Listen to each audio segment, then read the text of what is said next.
Good morning, good afternoon, or good evening, everybody. Welcome on back. Hasn't been that long at all. It feels like it was just yesterday. Oh wait. How's everybody doing today? Good to see the familiar faces. Familiar faces, familiar names. So excited for today's stream after the Crystallarium last night. That was, I mean, not to spoil it if you haven't seen the VOD, but that was definitely a high moment at the end of that stream, so I was very, very excited for that. You know what else I've been excited about is, I didn't realize how excited I was until today came, but Tears of the Kingdom, The Legend of Zelda Tears of the Kingdom came out. I decided, you know what, maybe I woke up a little early today. I was like, maybe I'll just, pick it up and see how it goes. So I bought it, played it for about an hour and a half. It's kind of amazing. So far so good. Yeah, I'm loving it.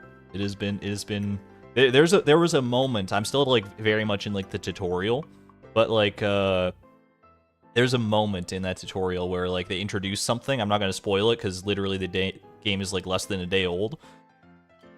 And it was a very magical moment. I felt like a little kid. I was like, oh my god, this is so cool. Anyway, this is not a Tears of the Kingdom stream. You can go watch Charlie Barley for that if you're so inclined. I wouldn't blame you, honestly. Still haven't even gotten Breath of the Wild. You know what? Now's a good time to get into it. Tears of the Kingdom, it's probably like Breath of the Wild, like refined. So if you get the opportunity, I would recommend it for fans of open world games, fans of Zelda games, fans of just, fun. Any fun fans in chat? I mean, we're about to do a lot of winter tilling, like grinding winter forage over and over and over again. So I don't know if we're all fans of fun. I find it fun, but your mileage may vary. Either way, let's get into it. You hate fun, Spooky? We got fun haters in here? Oh, you know what? I can respect it. I can. I mean, there's no fun without a little FU, right? So let's go ahead and let me load into Fractured Farm here. Did I say Fractured Far? Oh, that's not good if I'm misspeaking already. It's still so early on. All right.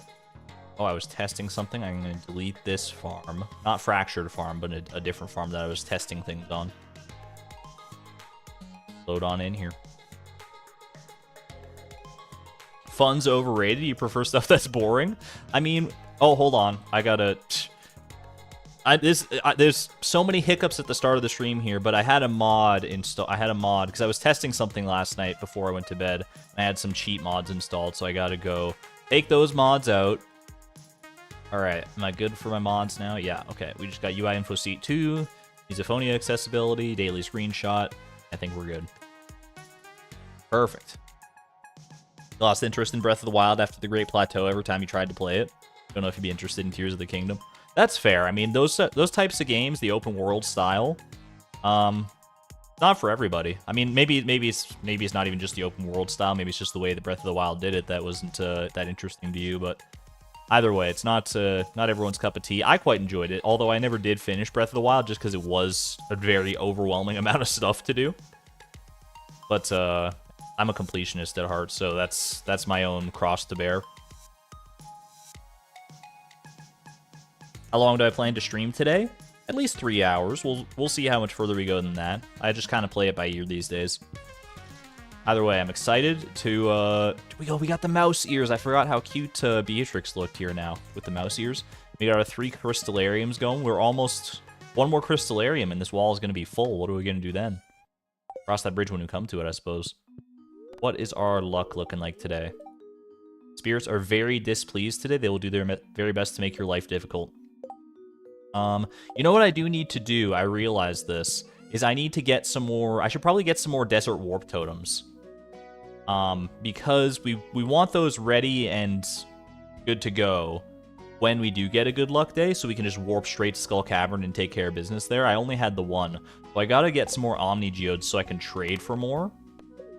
So that's gonna be part of what I want to do today. So I'll probably, I mean, I can just, you can like trade for an unlimited amount of Omni Geodes, I'm pretty sure, or an unlimited amount of Desert Warp Totems as long as you have the Omni Geodes to do so. So I can go farm up some Omni Geodes and get some of those. Might not be a bad way to start things off today. That said, we do have some mail to start.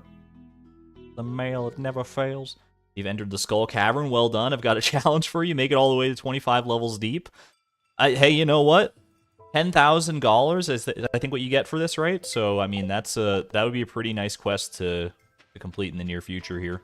We're gonna wait for a good luck day, obviously. That's the only real chance we have to make Skull Caverns work for us, so gotta wait for that lucky star drop.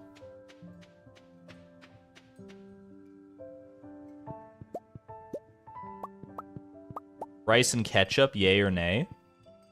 I'm pro rice and ketchup. I think ketchup goes with quite a few things, and rice is among them. I got no qualms about rice and ketchup. You might get some like weird looks. Like, it strikes me as one of those foods that is like popular amongst, like, you know, the demographic of like 4 to 5-year-olds. But so you might get some odd looks if you're doing it at a fine dining establishment. But hey, if you like it, more power to you. And I think it would be pretty good. It sounds like it would be pretty tasty. Rice and sriracha is the move if you're saucing it. I'll take your word for that too. I don't know if I've definitely had sriracha at some point in the past, but I haven't in like haven't had it in probably a good few years at least. Is sriracha spicy, or is it just like I don't really remember the taste of sriracha. It's one of those things that you like put it on stuff, but the taste itself never stuck out that profoundly to me. I don't know if it's like spicy or if it's more like a tangy sweetness, or if it's something else entirely. Got a bit of a kick to it. It always struck me as something that would have a bit of a kick to it, just based on like the color alone. But for some reason, like, and I remember eating sriracha and being like, this isn't spicy. It feels like a different style of take on a barbecue sauce almost in some ways. Maybe I'm crazy there. The hot sauce, but not as hot as it could be. And you gotta cater to all different types. People who just want that little bit of extra spice and don't want, you know, the ghost pepper chili XXX spice of doom or something. Gotta have a nice broad variety. Alright, so before we do our winter forage farming, I think I should go get some Omni Geodes. Just to have them ready to go. The Omni Geodes. Then I can go to the desert. I guess I should go to the desert today if it's... I mean, I can go to the desert any day, I suppose. That's not a big deal. But the earlier I get these desert warp totems taken care of, the better off we'll be. So we don't want to get to a day that has the good luck we need and then be without the totem, right? I also need to change these shoes. They are not part of the drip. All right, it was floor 95, I think, is my spot for Omni Geodes here. Get ready for the ding of your life.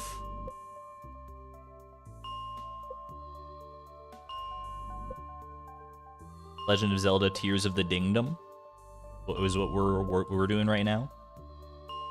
Hot mustard is better than sriracha? Probably not for me. I'm not a fan of mustard. Although hot mustard, you got me interested there.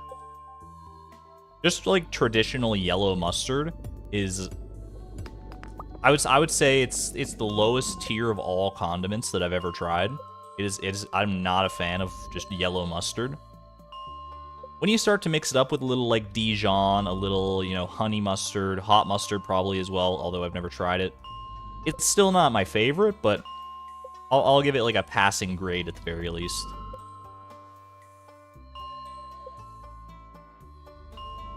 Spice tolerance has gone down in the past few years. I feel like mine has a little bit too. I feel like I've, you know, as I got a bit older, I was like, or as I was like going through my my like early 20s, I was all for the spicy stuff. And now I feel like I've plateaued. I still have a pretty decent spice tolerance, but I don't think it's as profound as it used to be. I used to be the kind of person that, you know, if I'm getting chips and dip, hit me with the hottest thing you got. Now, I usually go for, like, the medium. I found the balance that I like. I just go for medium because it's got enough of a kick that it's, like, still, you know, you still get that, that nice spicy tang. But it's not so much that your, like, nose gets all runny and there's tears pouring out of your eyes like waterfalls by the end of the day. Yo, welcome on in, Poyo. We are currently looking for Omni Geodes to trade for desert warp totems in the desert, as you do. And once we got a few of those on hand, then I'm gonna go ahead and pivot to winter tilling, make money. We're looking for, lest ye forget, or if you weren't here for the previous stream, I have a goal of having $500,000 in pocket by the end of this year, aka by the end of this season. So we got a long way to go, but we have a lot of winter forage already stockpiled from the first few days of farming here. We just gotta keep up that pace, hopefully. Try and get like 100 or so per day. Be sitting pretty. Uh-oh. That doesn't make matters any better, though.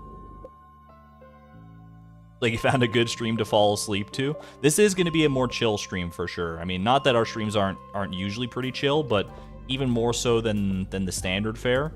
This is going to be... This guy would leave me alone for a second. This is going to be a bit more of a laid-back one. That said, we do have the potential for Skull Cavern on deck at the drop of a hat here. Basically, whenever we get, like, a best luck day. And if we have enough staircases on hand at the time. Makes me think I probably should be trading my staircases in at just about every Sunday. Trading my jades in for staircases just about every Sunday. That way I have, you know, the maximum amount that I can have when that luck rolls around. Because originally I was of the opinion that, you know, maybe we save up 50, maybe we save up like 100. I was setting like a number on the amount of staircases that I wanted. I still think that having like 40 or more, like we did on our first run, is probably for the best. But I don't think that it needs to be like a hard and fast number. I think just like, you know, have at least 40. Which is, I guess, the hard and fast number, but like have around 40, I suppose, or more, and then wait for a good luck day. We did not get the iron bar last stream. We did get a gold bar, a secondary gold bar. Maybe if we paint it, the Junimos won't notice. Welcome on in, Ghost with Bow. Oh, don't want to miss that. Second. Silly slime. Got flanked so easily. Alright. That's enough for 2 warp totems. If I can get 3 more Omni Geodes to trade for 1 last warp totem, I think I will be a happy camper.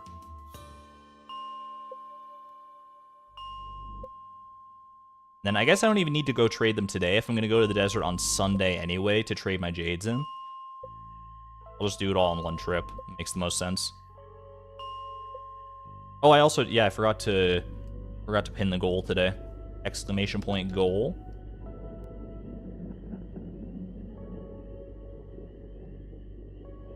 Slept through most of Tuesday's stream. You know what? That's fair. Sometimes you just gotta sleep. Take a little nap. Your body knows best. I've come to accept that more and more in recent in recent years. And my body knows what's best for me a lot of the time. Not all the time. Sometimes, you know, sometimes you gotta overwrite those basic faculties, but if if my body's telling me like, hey, you should go to bed early tonight, or hey, you should take like a nap for like the next, you know, hour or two, I'll be like, you know what? I can do that. I can co-sign that. Thanks, body. And it's like, you're welcome, brain, because I'm the brain and it's the body. This is a little spooky, but we got the Omni Geode at least. So just one more and I'll be happy. Why do I get all the hard goals first? It's just, you know, it's the streamer curse. There's streamer luck, but then there's also streamer curses. And we kind of flip-flop back and forth between those. The best of days here. Alright. Just avoid this fella as best I can. Okay, and I'm out of here. That is it for me. I don't even need to heal because I am not heading back. Okay. Now let's go do, we'll be out a little later than we usually are today to meet our daily quota of, Wintertubers and snow yams. Winter roots and snow yams? I don't know why I call them Wintertubers sometimes. I mean, they are tubers in the literal sense of the word. And tuber is just a fun word to say. I'm a tuber. A YouTuber.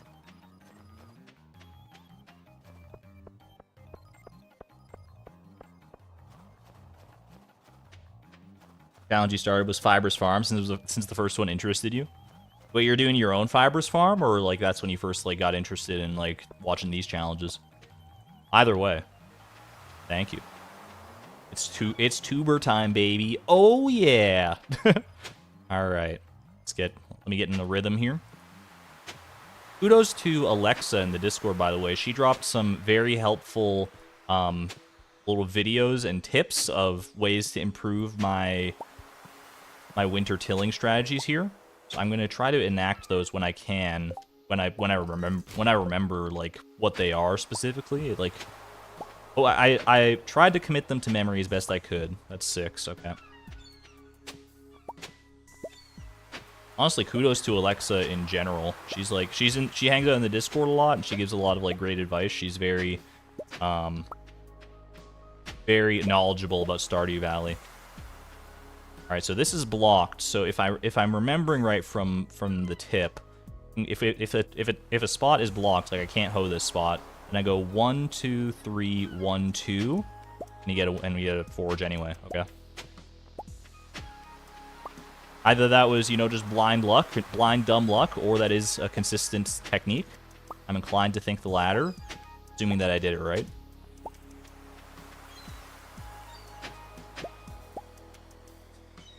Yeah, definitely shout out to Alexa from the Discord. She's she's got a lot of useful info.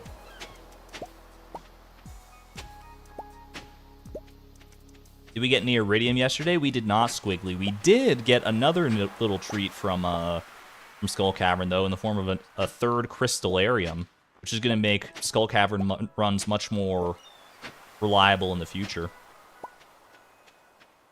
The more crystallariums we get, the faster our jades come in, and the faster our jades come in, the more staircases we get, and the more staircases we get, the more crystallariums we can get. A little Ouroboros of infinite productivity.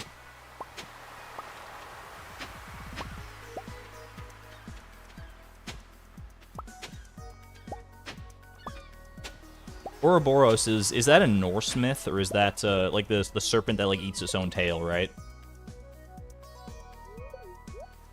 I want to say it's a Norse myth. I always found it like such a cool like concept. Hey, Downtime, thank you for being a member for 13 months, by the way, at the positron level, no less.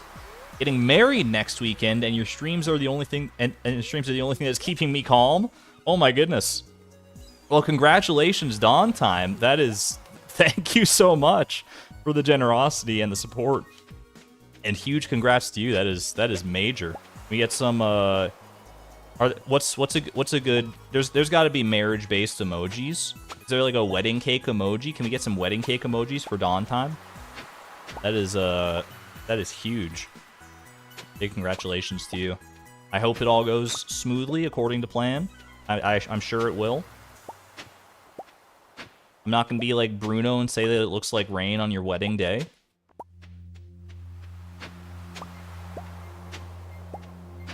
Or maybe, I mean, maybe it's an indoor venue, so it won't even matter. Love is in the air. Love is in bloom. I'm here for it. I want to put these side by side just so I can track them a bit easier with my eyes. Oops, misclick. Okay. Right there. Hey, Elliot, how you doing? I'm never gonna talk to Elliot during this whole process, but I feel like we're gonna develop a bit of a weird kinship. You know what I mean? Alright, so I actually kind of want to try and move, because there's like a way to move the pattern 1 down. Let me see if I can remember how to do this specifically. Do 1, 2. So we do like this as usual. 1, 2, 3. But we don't do the 4th one. If we want to move the pattern down by 1 so that we have like more space to work with down here, what we do is we go to where we would go next to start the pattern, and then we go knights move back, 2 left, 1 down, and right there. And then this starts a new pattern of 6. 4, 5, 6. Okay. That should make things a bit more manageable, I think. I can actually do it again here. It's because that boat is going to be blocking me anyway. This one, 1, 2, 3, 1, 2. So in theory, spot is actually towards, yeah. Okay. I'm gonna be slow going at first, working in these like new little tactics, but I think it's gonna pay off. That said, I think it's this spot here. Yeah. Okay. We can go 1 down again, so that'd be like right there.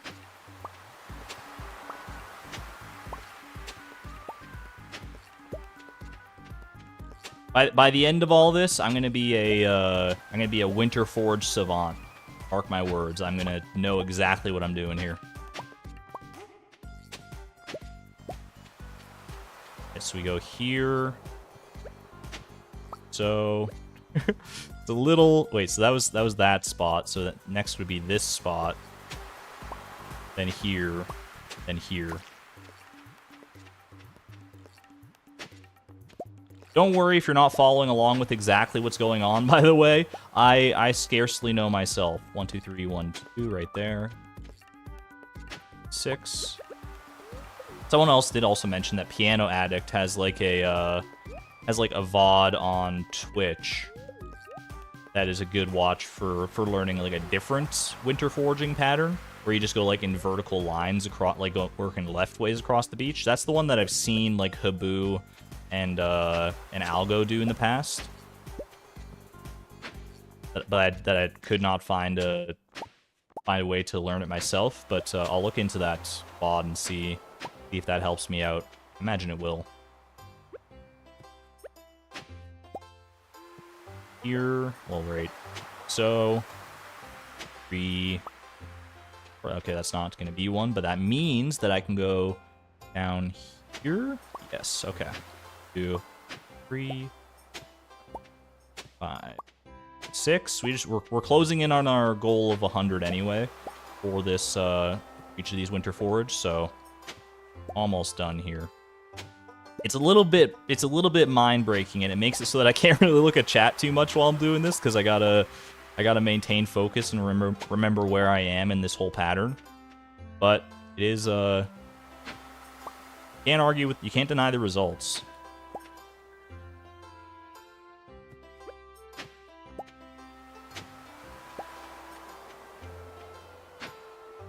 We're at 100. All right, so we just want to hit 100 snow yams if I can here, and then I'll be end. Those 5. 3, 1, 2. Here. Okay. Good enough for me. I'm out of here, dude. It's almost midnight. How'd that even happen? I guess it's with the Omni Geodes also factored in. We got a late start that day, but we met our quota nevertheless. You go with the brute force approach, just bulldozing the whole area. That's honestly not a bad way to do it either. You can still get a decent amount of money doing it that way, the old-fashioned way. And especially if you have like an upgraded hoe, then you can make quick work of that. You can do it like on the beach. You can do it in the area in front of Robin's house too. That's the one I remember doing it during the no level up challenge back in the day when I first learned about this sort of stuff. All right, Omni Geodes. So we're gonna trade those for Desert Warp Totems eventually. Cave Carrot. Honestly, just get yeeted.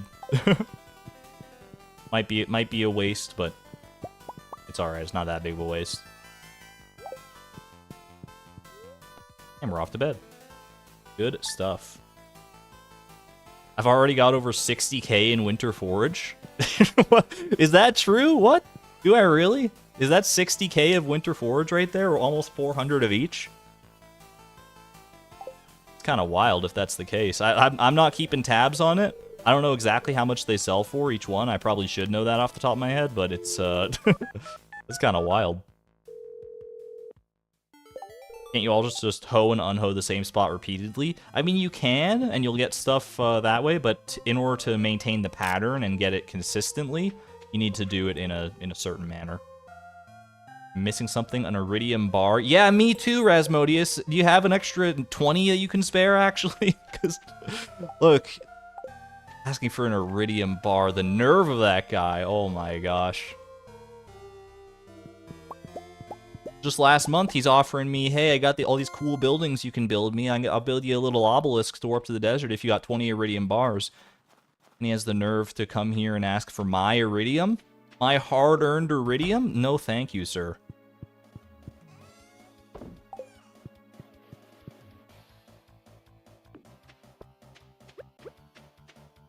I have 64,720 in Winter Forge right now.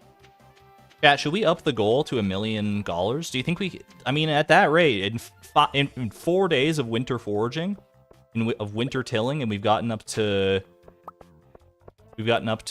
over 60,000.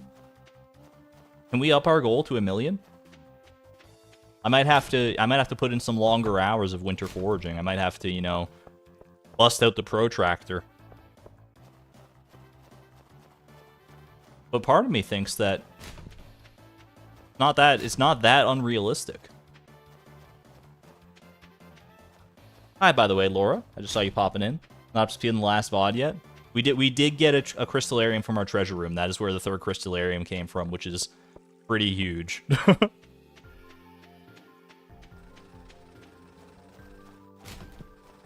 Buy a protractor. It's a fancy math tool, and I couldn't think of anything more fitting of even though it wouldn't actually help in this context. How much iridium is collected? I don't remember how much iridium ore we have, but that's not even like, we don't have any iridium bars yet. And without an iron bar, that iridium ore is really inconsequential at this point. We could have a fridge full of iridium ore. Without the furnace to do anything with it, then we're up a creek. Museum Grack Reads, thank you for the 99-cent super sticker, by the way. Looking like a diamond in the rough. I appreciate the generosity. Thank you so much.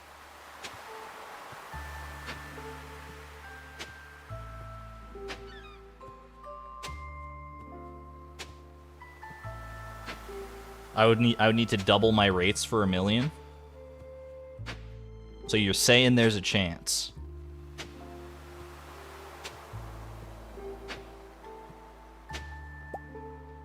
All right. So the magic begins.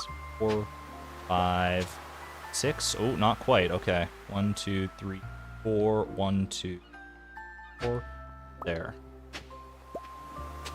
3, 4, 5, 6. That's going to throw things off pretty substantially, actually. We're going to be a little more right than we're used to here. I'm probably going to try and move this down with the strategy I learned. Go like this. But if we get like 200, oh, I didn't move it down. That's okay. I can do it on this one though. If I get 200 of each per day, then we'd be on track for $1 million. I mean, that sounds like a pretty tall order. I'm not gonna lie about that. But I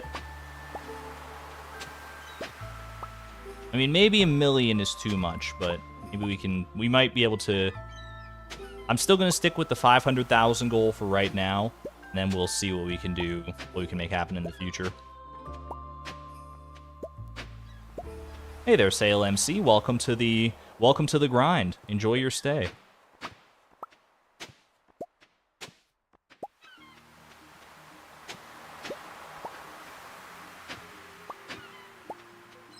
Hope you guys don't mind white. I mean, there's no, unfortunately, like, winter dark mode doesn't exist. I know this is probably a pretty blinding screen for those of us who are used to the dark mode on so many websites now.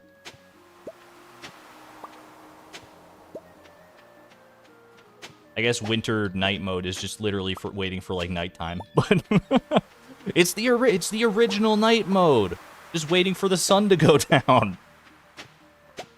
Wait, is that where they got the name? Oh my gosh. Yeah, crafting a furnace is its own goal. Otherwise, that would be a great solution to our current conundrum.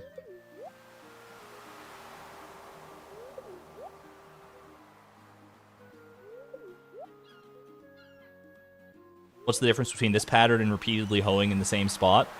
So this pattern guarantees you to get a either a snow yam or a winter root every single time. Whereas if you're just repeatedly tilling in the same spot, then you're just playing the odds basically. Like you could get a snow yam or winter root on any given hill, but you're not guaranteed to. This way, it follows the pattern. It uses Stardew's RNG against itself, and it makes it 100% reliable.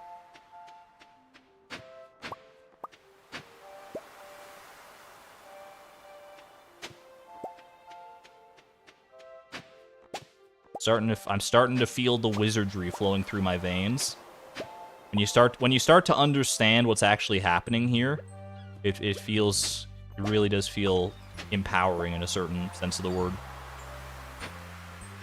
Probably could have just moved the pattern down at that point, but that's...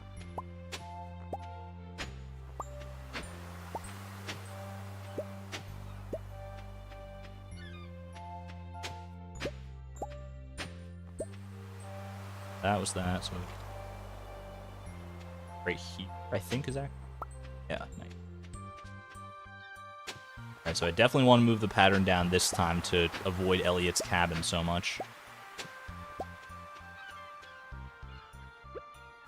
You just go 1, 2... Wait.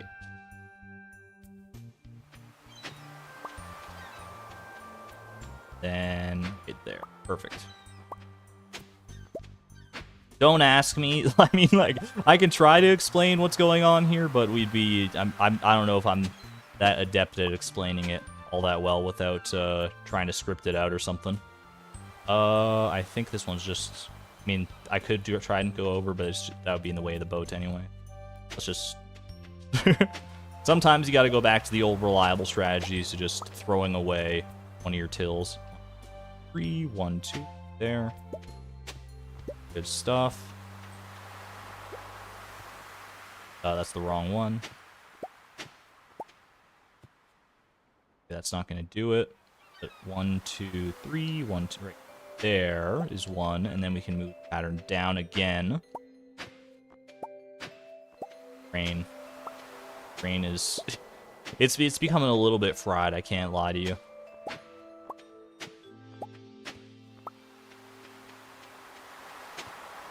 But it's all for the greater good. This is gonna make getting our desert obelisk in the end so much easier.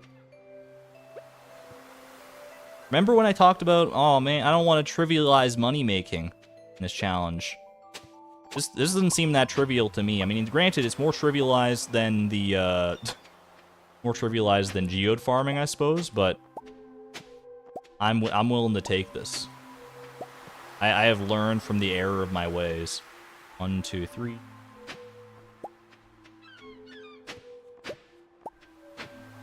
know, not everything needs to be the most mind-numbing grind of all time. Sometimes it's okay to, you know, give yourself a little bit of slack. I think there's a valuable lesson to be learned for myself at the very least. Can't really do much else there. We're not quite at our quota yet. But we're starting to run out of real estate here. Like, I think I can do... What? I should be able to do something like... If the pattern left off where I think it did, I would do something like this. Like this. Go 1, 2... Right there.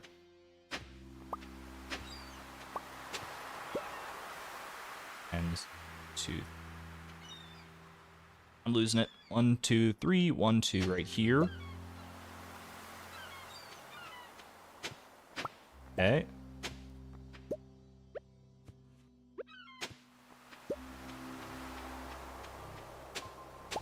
Alright, this is requiring like all of my focus right now. Once you start running into like the edges of the map here, it starts to become a bit more of a bit more clustered for sure.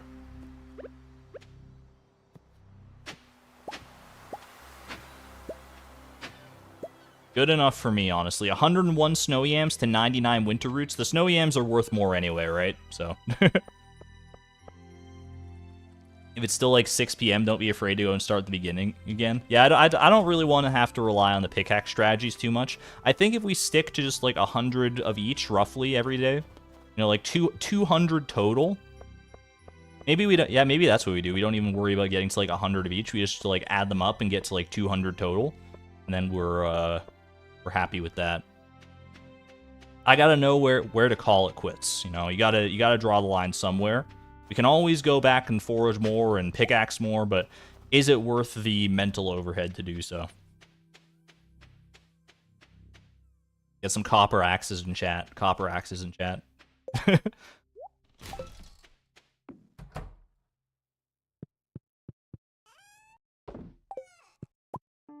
And the cherry wine as well. This is not my fridge. What? Not cooking anything just yet. Cherry wine it up. We're gonna have a nice supply of that wine by the end of all things here, by the end of the challenge, because I'm not planning on selling that cherry wine basically ever. We're gonna have a cherry wine empire by the end of this. It's Beatrix's thing. It's one of her many things, I suppose. One of her many talents. Those Krobus footprints are making you sad.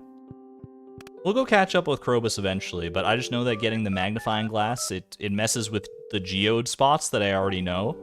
So until I actually need to get the magnifying glass for whatever reason, I don't think I'm gonna go out of my way to do it.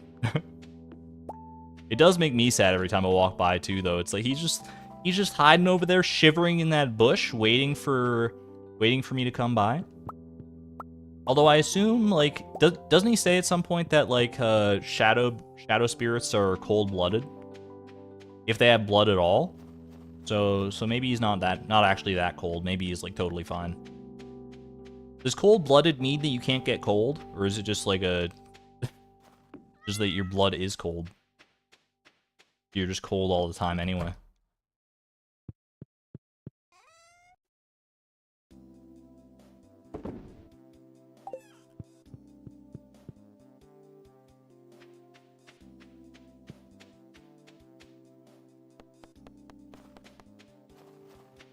Cold-blooded means that you don't generate your own heat.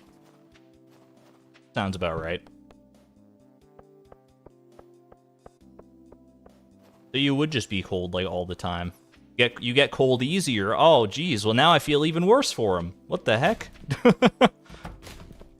I thought cold-blooded, for some reason in my brain, it's like cold-blooded means, you know, your blood is cold, so you're like immune to the cold because you're already cold.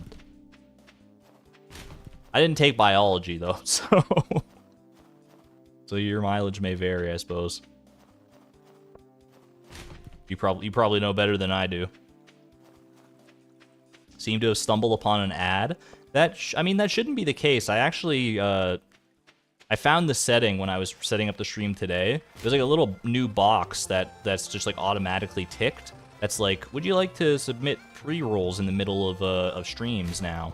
Or they're like mid-rolls in the middle of streams, mid-roll ads. And I just like unticked that, so there should not be ads coming up throughout the stream at all now. Oh, iron ore, that's cute. What's the current goal? Make much moolah. It's like James Morgan McGill's slogan, right? Just make money. That's what we're doing. Ooh, good start. All right. Very good start. Very, very good start indeed.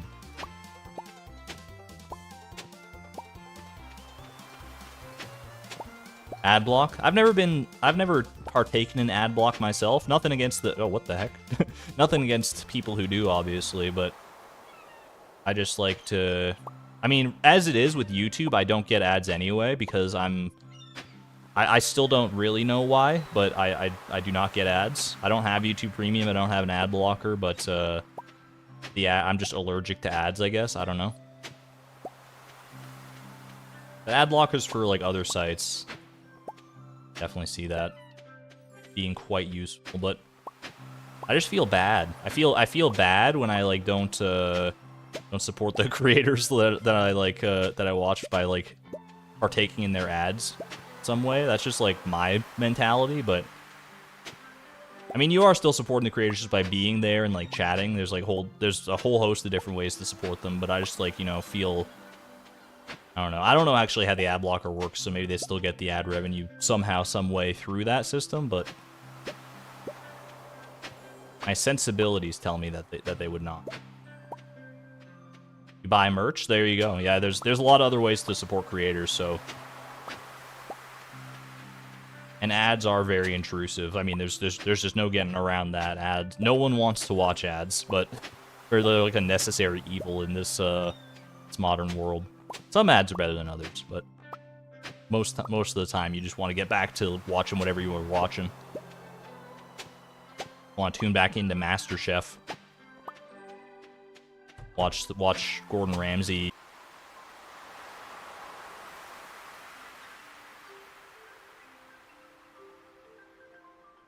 Are we back? Can you guys hear me? Give me a thumbs up. Hello. Hello. This is Argon. I'm trapped in the fiber optic cables. Can you hear me? Can you hear me? We're back? Okay. Alright. I don't know. That was just a little hiccup in the system. I looked over and I saw that I was having 0 kilobits per second sent through OBS, but we're good now.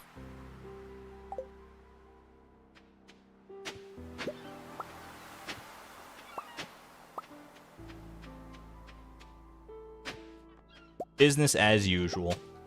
Let's just return to normalcy here. Yeah, but is Gordon Ramsay? He's like pretty mellow now, right? Does he still like do stuff? I know he has like a YouTube channel. Obviously, he still does stuff, but he had like a YouTube channel. I don't know if he actually still like posts stuff on there, and it's probably not actually him posting it, but you know what I mean. Alright, we're gonna move the pattern down by 1. Once we hit that rowboat, it's a good time to move the pattern down. Hey there, Charlo G. Good to see you again. Good to see you live here again. Always happy to see you. He makes TikToks with his daughter sometimes. That's very wholesome. I like that. I'm pro that, as long as you know it's not like... I was gonna say like I'm pro like family related content, but you gotta be careful there, because you know, just like all content on the internet, some is better than others. Don't want to be exploiting your kids for views. That's not good for anybody involved. But I imagine, you know, it's like just the sound of that, you know, it sounds very wholesome. I don't know how old his daughter is either, so 1, 2, 3.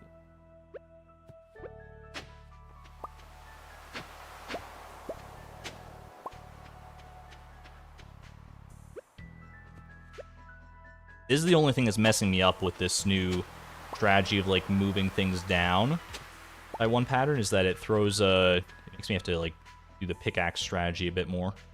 Right here, right? Yeah, okay. Probably should have moved it down again, but yeah, once we get to this point, you gotta start moving, like, diagonally down with the pattern, ideally.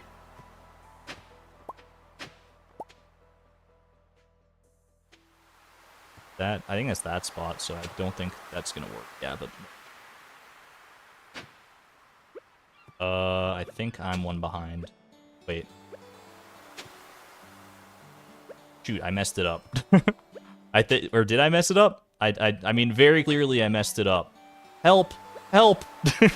I don't know what to do now. All right, it's fine. It's fine. There we go. Okay. 2, 3, 4.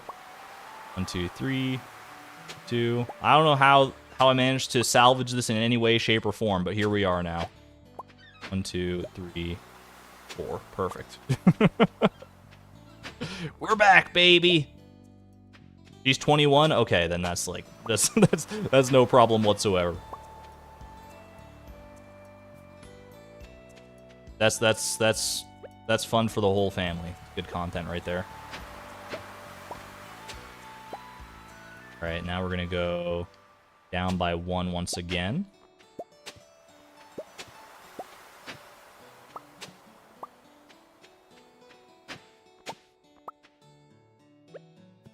Pickaxe right there. I gotta get better about my hotkeys as well, like using the pickaxe hotkey to actually like swap to pickaxe like so, and we can just like one of those and that should line it up nicely. Felt a bit more efficient that time.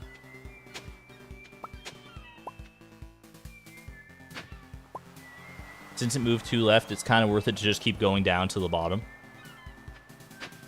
We're almost done with this one anyway, but I'll keep that in mind for the future. Right, yeah. And there? Yeah. Excuse me? Wait, did I don't know. I lost it in the sauce a little bit there. Either way, we're almost done. So we'll finish up right here. I think we can actually get like a few more. Just go like so. All right. Got a little bit extra that time. And you know what? Every little bit counts. So I'm gonna take that and run with it. There was 1 left for those 2 swings. I got you. Okay. Usually I just let muscle memory take the wheel now that I'm somewhat proficient in the actual pattern itself, but sometimes muscle memory doesn't quite cut it. Clay farming works anywhere that you can till, as far as I know. Like I know that like the best clay farmers and stuff, I mean, the beach is the best place to do it, but you can do it on the farm as well. But like a lot of people will be like, once you're done on the beach, then you pivot to the farm and get what you can there. At least that's what I've seen Habu do in some of his runs. So, based on my tangential knowledge there, yeah, you can clay farm the entire farm on day 1. Now, the only problem on the farm is that the tillable tiles don't get they don't reset between days. At least most of them won't reset. Autumn's Bounty. That's not useful, I don't think. Alright, what is useful is number 1, Queen of Sauce. Number 2, Wellwick. No good luck, but that's okay. We are going to head to the desert today. I've tried to check my book base for for my Omni Geodes. You know, I could see some geodes sitting on that bookcase. That'd be a nice little display right there. So we'll go to the desert today. We'll trade for staircases and warp totems, and then we will come back and do the rest of our winter foraging. Or above Robin's house. Yeah, like in front of Robin's house and above Robin's house, those are also possible options, although they're a lot smaller than the beach or the farm or anything like that, so they're not as useful, but you can still get a little bit there. If you're really min-maxing, trying to squeeze the valley for all that it's worth, that is the way to go. Festival of Ice. I don't know if there's a reason for me to go to the Festival of Ice, to be honest with you, at this point. We got the hat last time. Although I guess if you win, you'd get some money and stuff. For like some sellables, but it's probably much more worth it to just use that time to winter forage. In fact, it's definitely much more worth it to use that time to winter forage if we're making money hand over fist here. We haven't seen the fruits of our labor yet, but I can't wait to sell it all and see how it goes. Am I going to sell some of the mushrooms? Probably not, honestly. Probably not. I mean, the common mushrooms, at least, I'm going to keep, because I think they're a decent food source once we run out of blackberries here. The other mushrooms I will sell in all likelihood. And I'll resort to selling the common mushrooms if it seems like we're not going to make our goal. But if we keep up the pace that we've been doing so far with this winter tilling, ooh, Autumn's Bounty, then we should be able to make that money no problem. Maybe not no problem. I mean, it's still going to take a bit of back-breaking work on Beatrix's part here. Poor Beatrix just cannot catch a break with all these grinds.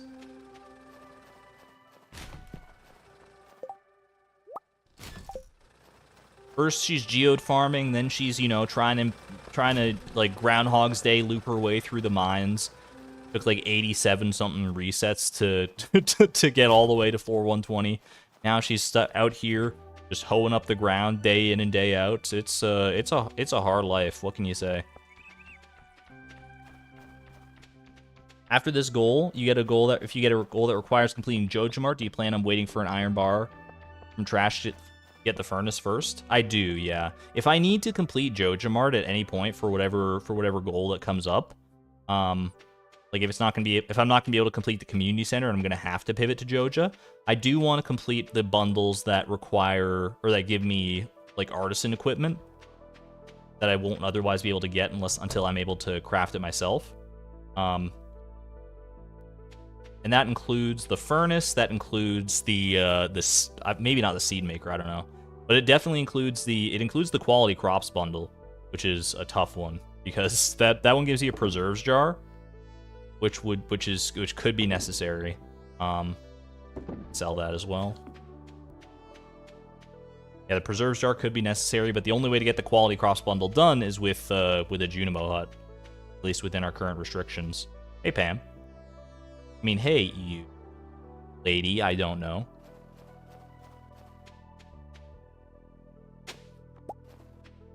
Good start to the winter forge already. All right. Take me out to the desert.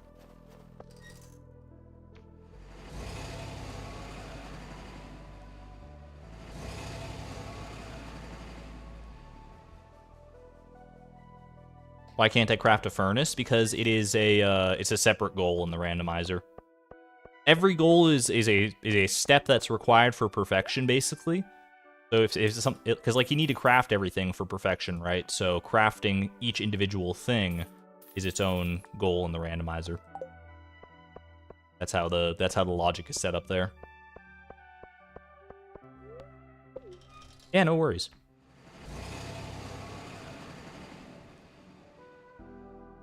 All right, I think with those 9 staircases, that actually sets us up nicely to that should be exactly 40 staircases if I remember how many we had. I think we had 31 left over. Now we got the warp totems as well, so should be sitting pretty there.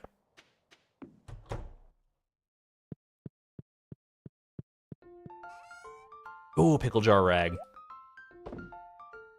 You feel a wave of determination rush over you as pickle jar rag sweeps through your brain. What community center goals would actually be impossible and force you to pivot to Joja? Yeah, it's mainly the fish bundles. So like the crab pot bundle, there's no way to complete it without like either killing a rock crab, which goes against the slay 60 rock crabs goal, or catching something with a crab pot. As well as the specialty fish bundle. There are certain fish there that you just can't get without actually catching them yourself. Those are the 2 that come to mind first and foremost. Everything else in the community center is technically achievable, I think, but those are the ones that are a little touchy. So if we get the right order of goals, we could technically still complete the community center, but I'm not necessarily holding my breath. Oh man. 1, 2, 3, 4. 1, 2, 3, 4. Start right there.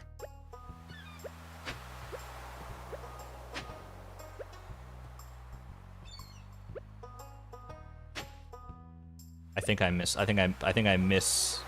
You know what? Let's just restart me. Just restart me on this one. It's okay. We'll catch a different pattern. That's fine. I think I miscounted my tiles somewhere there. I was probably like 1 to the left or something. Yeah, just like Alexa said, I'm 1 left. 1, One left. I always hang left a little bit. None pizza, left beef. Anyone remember that meme? None pizza, left... Or is that what it was called? None pizza, left beef? That was so good. Just a pizza with literally like 0 toppings. No sauce, no nothing. And left beef. An all-time classic on the internet right there. Do you think you could actually order that pizza? Do you think that's a real, like if you just ordered a pizza from your pizza place, your local pizza place right now, and you got none pizza, left beef, would they just be like, yeah, no problem? None pizza, left beef is the meme ever. So true, bestie.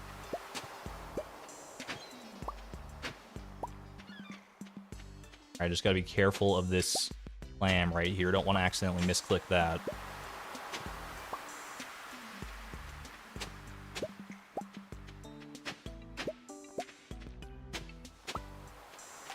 I think my pattern is like weirdly off. That's okay. It's still mostly working out. I'm alright with it. It was from Dominos as well. I don't think I've ever had a Domino's pizza. Chat, what's your favorite pizza place?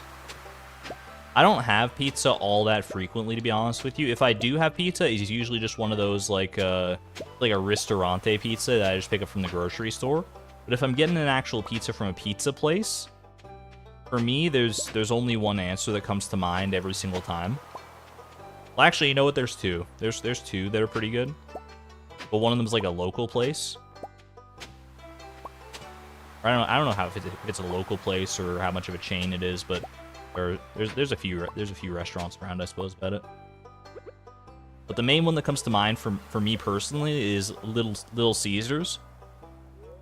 Little Caesars. I've never been to, you know, the pizza capitals of the world, like get your Chicago pizzas, your New York pizzas. None of those places, let alone like actual proper Italian pizzas or anything like that. Little Caesars is good enough for me. Hungry Howie's? Ain't never heard of Hungry Howie's. Ordered Domino's twice and got sick twice. That's not a great track record. 0 for 2. I feel like, yeah. I don't know, Domino's... Like I said, I don't think I've ever had it, but I think that's because I've heard it has such a bad track record with, like, a lot of people. Many people are saying this, that they do not enjoy Domino's as a game nor as a pizza place. Actually, Domino's as a game is kind of fun. I can get behind playing some Domino's. I'd rather just, you know, stack up the Domino's and line them up in fun, satisfying patterns and knock them down. Or more realistically, you try to line them up in a nice, satisfying pattern, and when you're almost done, you accidentally nudge one with your knee or your elbow or whatever, and you watch all your hard work crumble away into nothing. Then you cry for about an hour, and then you try it again. A lot of misclicking happening here. What happens when you try to talk? What did you just Elliot just yeeted that clam, huh? My dude really said, frick this one clam in particular. And you know, more power to you, Elliot. Papa John's way better than Domino's. Also, don't think I've ever had Papa John's, but not for the same reason as the vicinity of a Papa John's. Maybe I have, and I just, you know, wasn't looking to eat. Is that's 6 right there, right? 1, 2. Yeah, that's okay. I'm just going crazy.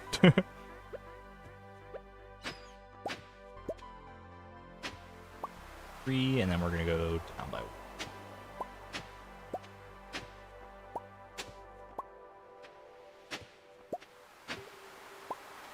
Argon speaking Igpay Atenlay right now. Was I speaking Pig Latin? Elliot's such a bro for breaking that clam. People will find any reason to love Elliot. Don't get me wrong, I'm okay with Elliot, but like, But like the Elliot fanboys, not to say that you are one necessarily, fanboys, fangirls, or fan non-binary friends. Fan people. Fan people just sounds weird to me, but I guess that is the more proper term. Maybe just like fans. Fan people, or just, how about just fans? That's an actual word, huh?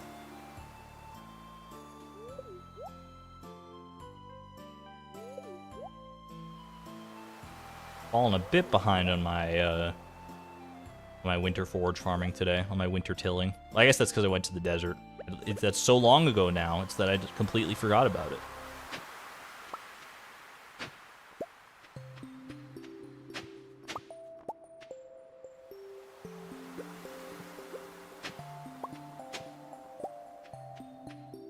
All you can hear is just fans repeatedly. Audio is cutting a lot. Is the audio cutting a lot? Is that true? Because I can look into that if that is the case. Is anyone getting a lot of cutting?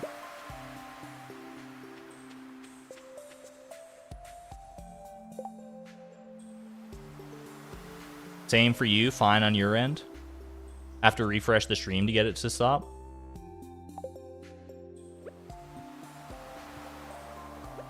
Does it sound like my mic is cutting out, or is it the actual like stream that's cutting out? Because those are two very distinctly different issues. 2, 3. Just go ahead and try and move down one here. The mic is fine. Maggie, you might just have to refresh. Hit it with a little F5. I'm gonna say, yeah, F5, sometimes, you know, it flushes whatever nonsense is going on in the internet pipes and makes things a little more palatable.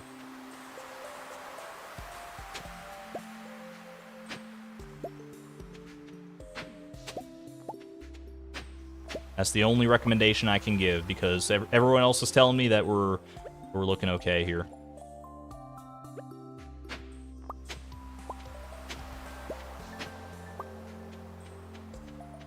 Closing in on being done for the day with Winter Forge as well, so that's nice.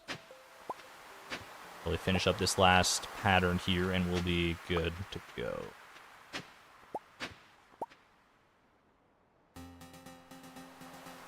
Right there, I think.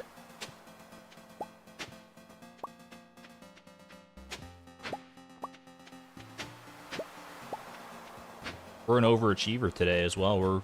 We're getting a little more than we bargained for with the. I mean, I figure you might as well, you know, at least finish out the pattern once you make it this far.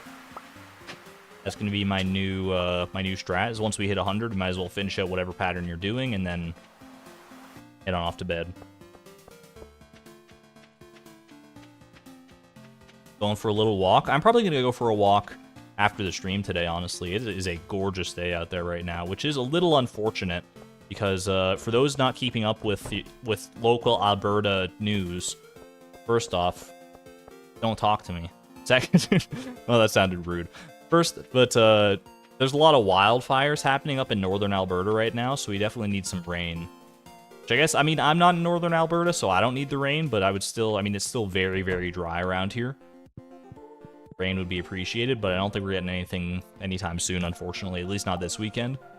So, I mean, I'll enjoy the weather if it's gonna be here, because I can't change it, but I got my fingers crossed for rain, for sure. Alright. What did I sell?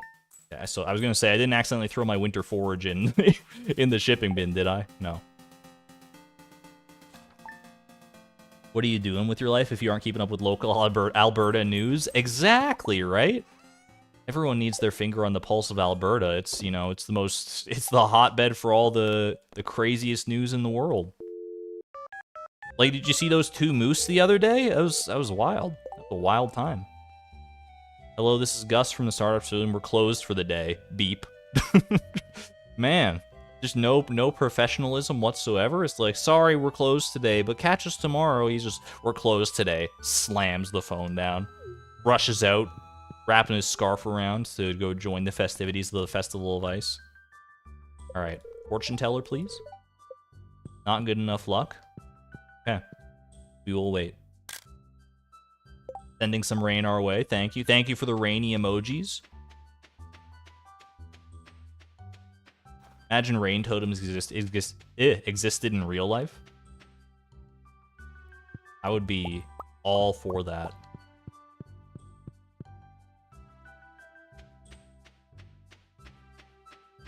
What if we just get, can we just get like, for the places you guys there are talking about, like, that you got like lots of rain and stuff, can you guys just get like a bunch of fans together? Just like go to your local hardware store, get a bunch of fans, point them in the direction of Alberta, and just like aim them up at the clouds, and like try and like push the clouds our way? That would be a big help if you could do that. Just get like a few friends together, you know, maybe get up on a ladder so you're a little closer to the clouds, and then have at it.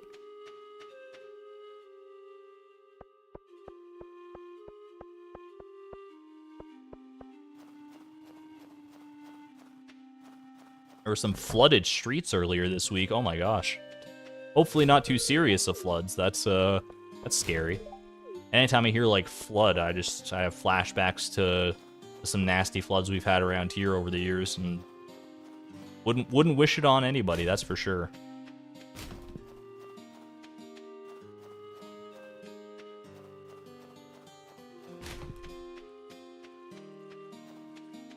What we got today? Aquatic overpopulation and juicy bugs wanted. I'll take the shrimp, thanks.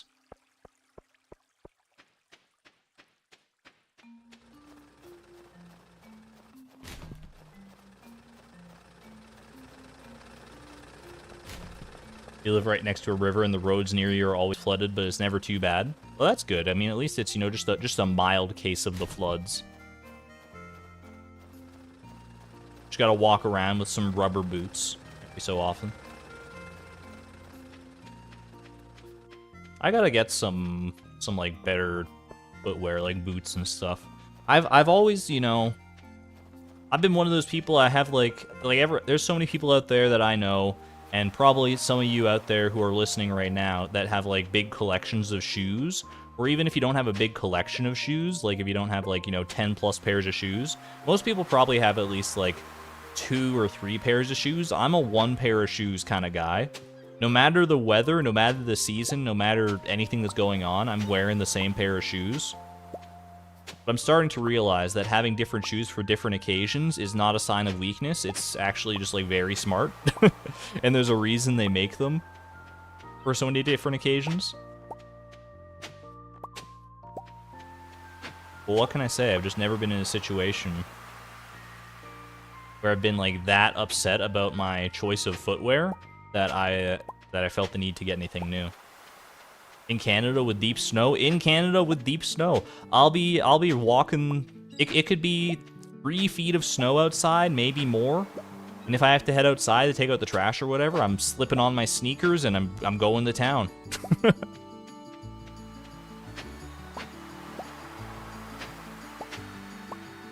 Do my socks get wet? Yes. What's your point? I just get home and I throw them in the dryer. Simple stuff.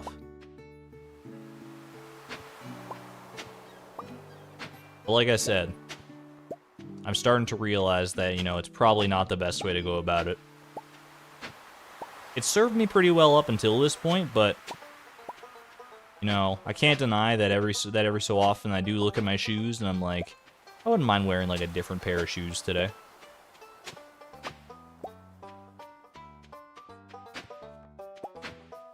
But it's been so long since I bought a new pair of shoes, I literally don't think I like remember what my shoe size is. It probably says it like in my shoes if the tag isn't like all worn out.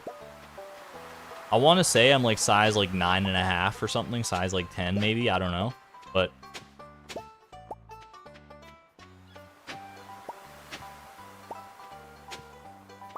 highly recommend only having waterproof shoes designed for trekking and similar activities. Very durable and prevents you from stubbing a toe. They make shoes for all different kinds of occasions. And you know what, that actually sounds pretty good if I want to get into hiking and stuff. Which I kind of do. I've kind of been feeling a bit more of an outdoorsy streak lately. I've gone for walks on the past like couple of days. Because it has been unseasonably nice. Well, maybe not unseasonably, but it's been very, very nice outside. And I haven't made a habit of going for walks much in the past. I'm mostly a bit of a homebody, a bit of a gremlin who just sits in front of the computer and farms geodes for hours on end.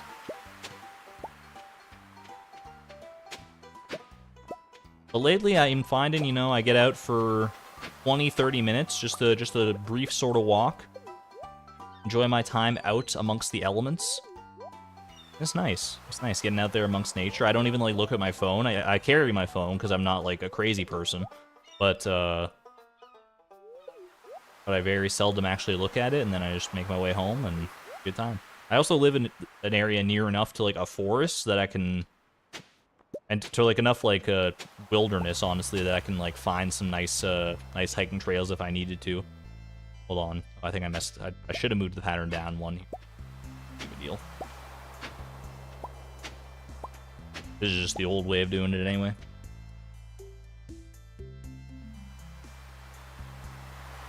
Hey, thanks, Tristan. Hope you're good. Why can't you befriend? Why can't you befriend the dwarf anymore? The dwarf is already fully befriended. She is our friend. She is our homie, now and forever.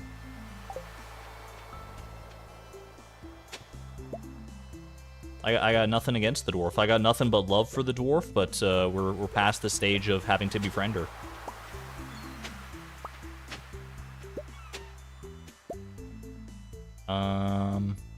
Gonna throw me off, so I'm gonna go here.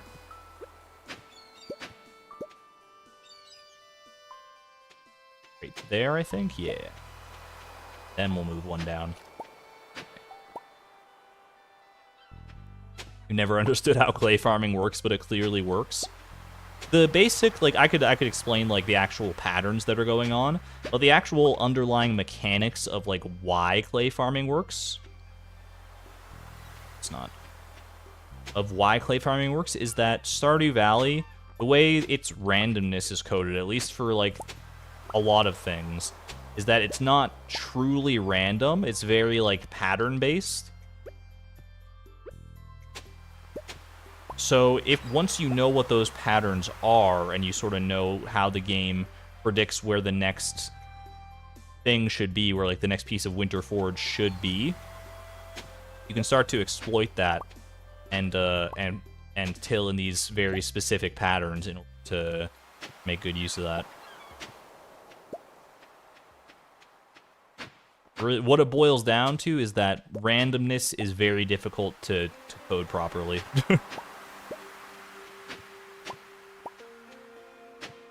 Why RNG manipulation is a thing in so many games out there, as far as like speedrunning and stuff goes.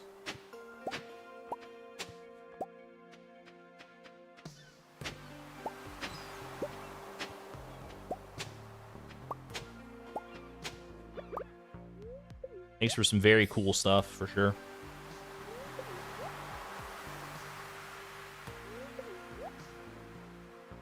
Asked because he thought that I reset because the text in the pin implies that this is the first task.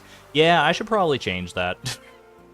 I look at it now and I see definitely what people mean, that it's like it's confusing as to whether this is the first task or the second task, because it's like 1 out of 565 completed, but Build a Desert Obelisk is right next to that, so it implies that that's the first task out of 565.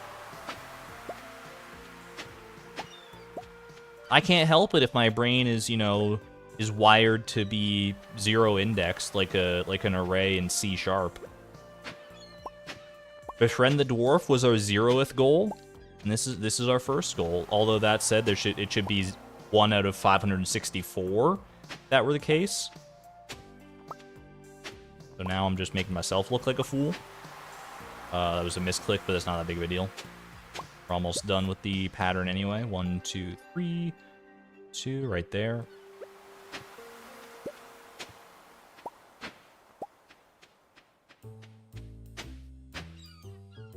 I messed it up. I messed it up, but that's okay. We have a lot of stuff. We have almost 100 of each anyway, so we have 106 of the winter roots. That'll make up for the 2 snow yams we're missing.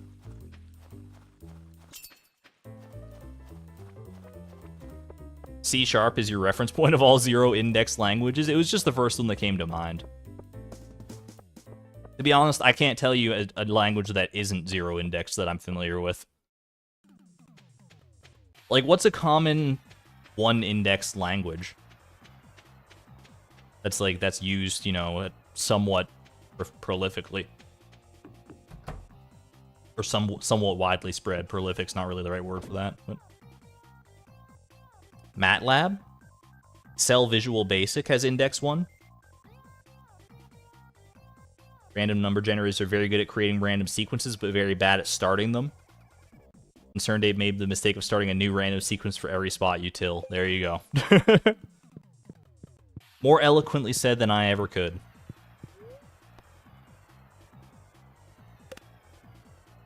Fortran. Now that's a throwback right there. I don't know anything about Fortran other than that it's like that's an ancient language. Is Fortran one of the ones that had like punch cards back in the day? Pumpkin soup. Wait, pumpkin soup. Pumpkin soup is a luck booster, right? That's +2 luck. Oh, Gus, and some nice warm pumpkin soup on a cold winter's day after a long day spent out on the beaches, farming up tubers. It's gonna hit the spot.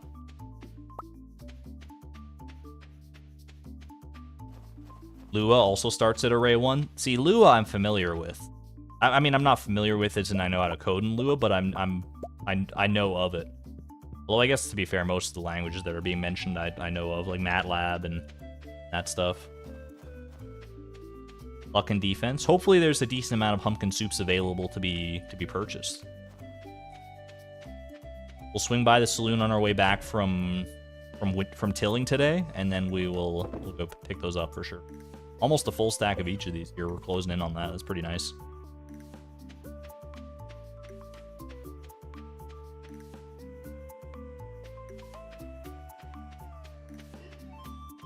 You've coded on Fortran on punch cards yourself, Lisa? I think I remember you mentioning that at some point in the past. I can't even imagine. In this modern day where you can just, you know, whip up a hello world, probably on like you literally just like Google something and whip up your own little hello world program or something even more sophisticated. Hard to believe that sort of stuff is where it all started, but technology, man. Technology. Amazing how fast it can progress.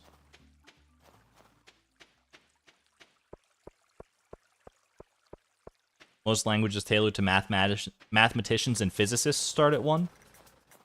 I guess that makes sense.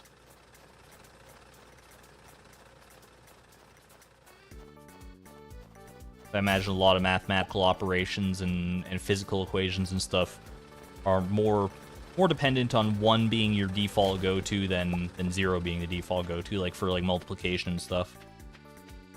That's at least the first thing that comes to mind is like, that's why, you know, like 1 to the power of 0 is still 1.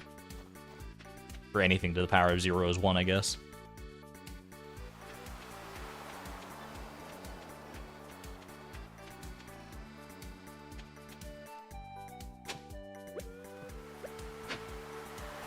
R is as well. Is R's a language? For some reason, when I see R, all I can think of as far as like computer languages go is like Ruby on Rails, but that's a different thing. I think R is an actual separate language in and of itself. What am I tossing here? Toss the pine cone, I suppose. It's not really worth that much.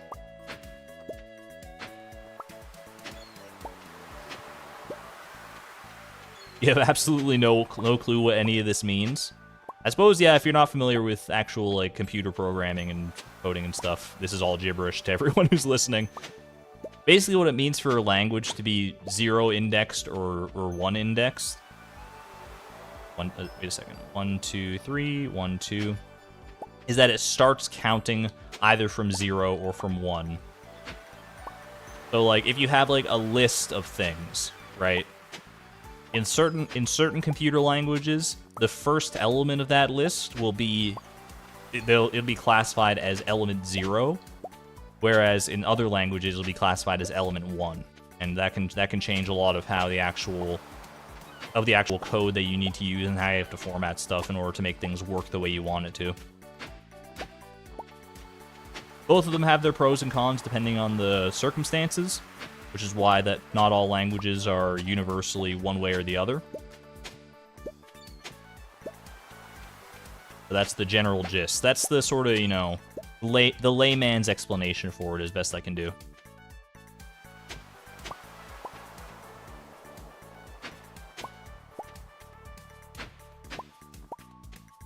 R is optimized for working with data frames. Now, see, now we're starting to get out of my wheelhouse as well. I haven't actually done much in the way of coding. I've learned my fair share of coding a while back, and some of it has stuck with me for sure. It's one of those things that sticks in your brain if you do it enough, and it doesn't leave too readily. It's a little rusty for sure. It took me a while to get the randomizer up and running because I had to, you know, relearn some of the concepts that I need to use to actually code the randomizer properly. But it's kind of like riding a bicycle. Is it like riding a bicycle? Has anyone ever questioned that? Because that's a common turn of phrase.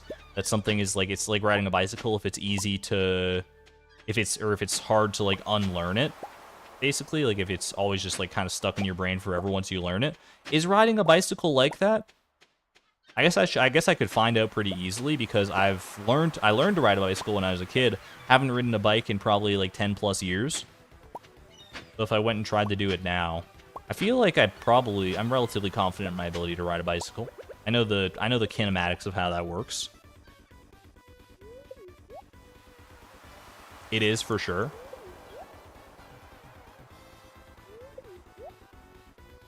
I should get a bike, honestly. I live in a relatively bikeable area. Like, I could get to a lot of places that I need to get to with just a bike instead of a car.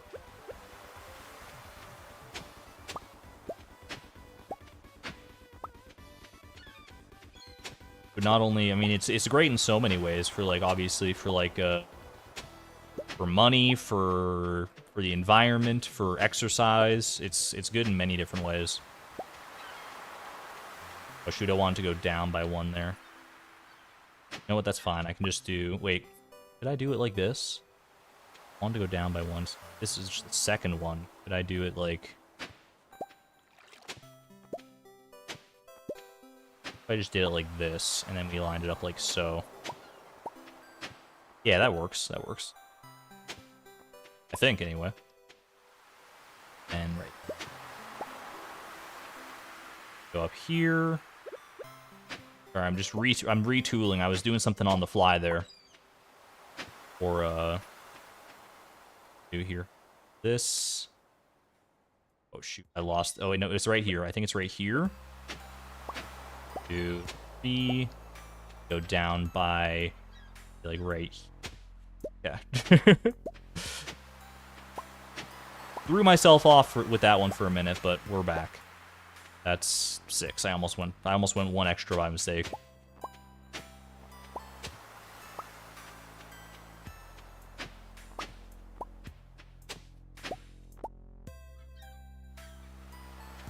It was pretty flat where I live too.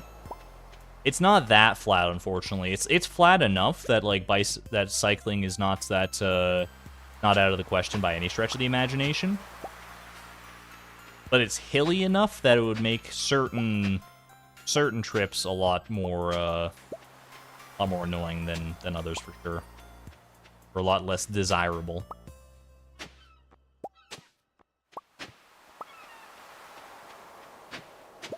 But I think the pros of the bike vastly outweigh the cons. My only problem right now is I don't think I'd have anywhere to actually like store the bike.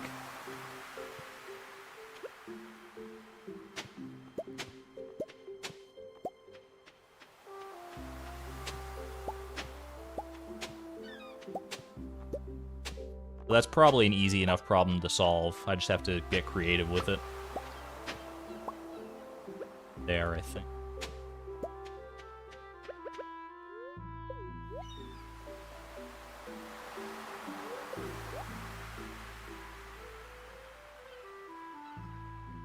E-bikes are the worst enemy of hilly places. E-bikes. What's an e-bike? Is that like a Peloton? Like the bike where you like don't where you don't actually bike, you just bike. I mean, it's like the Peloton's like the sophisticated version of just like, you know, a stationary bicycle. At the end of the day. The only reason I know like anything about the Peloton is because I watch a lot of Northern Lion and he talks about it like every single day. E-bikes have a battery, so they can like cycle for you. Is that how that works? I'm gonna go one more pattern, honestly, or at least like part of a pattern here. I just want to get my snow yams up to 100. They are the more valuable of the two. I know that, so.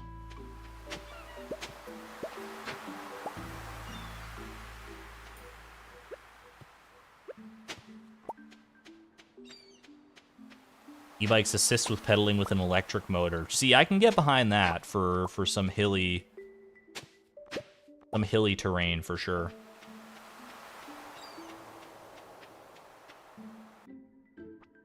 Like half the work is done for you. E-bikes only give you some assistance and a certain amount of speed and power. They turn themselves off. That sounds like a nice little compromise, honestly. They're probably significantly more expensive than your average bicycle, which would be a higher barrier to entry, but I could definitely see myself rocking one of those. Welcome in, Mary. Yeah, it's mostly just been a lot of winter tilling. We did take a trip to the desert to trade for some desert warp totems and staircases, but that is really about it.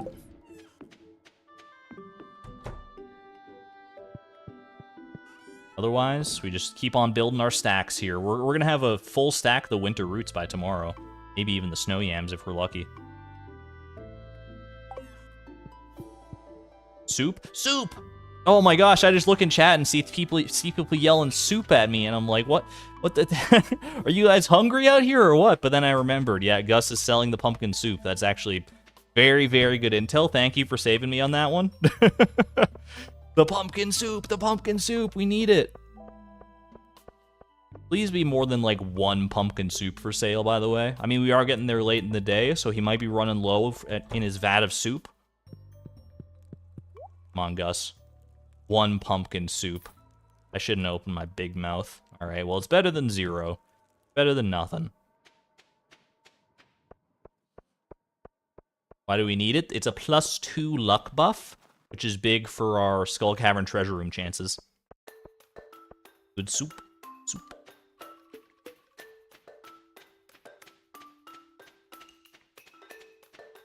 Just one single solitary soup. Please, sir, I want some more.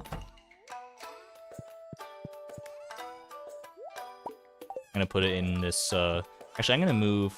Let me check. Is my chest... My fridge, sorry. This fridge has a lot more room in it. I'm gonna go ahead and switch the winter forage over to that fridge. That way, when we get multiple stacks going here, it'll be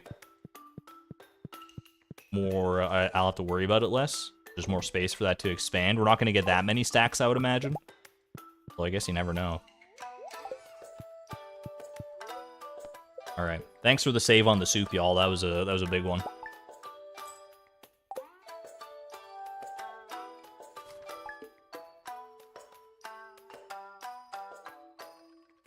All right. I feel like I want to break from winter tilling right now. So, you know, if Welwick want to show me that star drop luck, I would not say no to it. I certainly would not turn up a chance to do a little Skull Cavern spelunking. It's not good enough. Here's the thing, it's just not quite good enough. Gold Pyramid, it's tempting. 40 staircases. I don't know. If we go too much longer without getting a max luck day, maybe I'll just settle for a Gold Pyramid. But as it stands right now, I'm willing to wait it out a little longer. So let's put our nose back to the grindstone. One exciting thing we have to look forward to is the night market.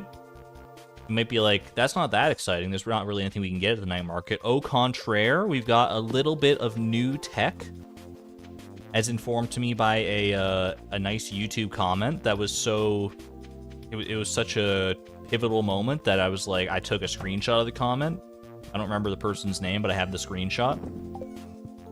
We can get ourselves some chests at the night market. 2 chests are waiting for us. No crafting required. I, for one, cannot wait. Because our fridges are looking pretty full, and being able to double our storage space is it's going to be a blessing for sure. Am I saving all the Winter Forge to sell at one time? That wasn't originally the plan, but it's kind of become the plan. Because basically, when I finish up Winter Forge, by the time I'm done tilling for the day, the air is already closed. So I'm like, oh, I'll just sell them tomorrow, and then tomorrow never comes. But we'll need to go to Pierre's eventually to sell everything, but also to get some grass starters for the new season. Free chests, believe it or not. Believe it or not. And all it requires is a little bit of clever placement of some furniture, more or less. How do you get free chests at the night market? I will be happy to show it off once we actually get to the night market in a few days here. It's not that complicated, and I don't fully know why it even works the way that it does, but but it does work. I've tested it. I know for a fact that it's going to work. We're going to get ourselves 2 chests. Bankrupt Pierre at the end of winter. Just in time for the new season. Pierre's gearing up. He's got all his new seeds ready to sell, and he's like, oh, I've made it through winter finally. It's been a slow season, but I'm confident about the year to come. Then the little ding, ding, ding of the bell rolls in. He looks over across the counter, and a shadow crosses his face as a large mountain of winter roots and snow yams hauled in on a wheelbarrow by Beatrix here. He's like, I want to sell these, please. Pierre... He can't say no. He literally, physically cannot say no. Anyway, here's some glass shards I found in the sand, by the way. Enjoy. I'll put them right there.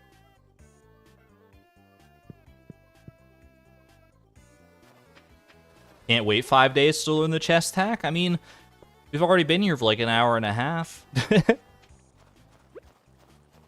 It's one of the many things that comes with doing these challenge runs is learning the element of patience. We can wait another 5 days. I mean, I can wait another 5 days. Maybe you can't, but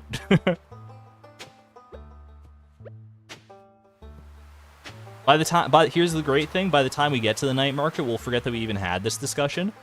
And so it'll just be a nice little surprise. We'll get there, we'll be talking about, like, fish and chips or something, and then I'll be like, oh, by the way, here's 2 free chests for us. And you'll be all like, what? And I'll be like, I know, right? And you'll be like, what? And I'll be like, I know! And then we'll high-five from across the internet. And then I'll keep on tilling the sand. Because that's just the way it goes around here these days. I did explain it on stream recently, but if you weren't there for that, then, I mean... Now you're going to get a live demonstration.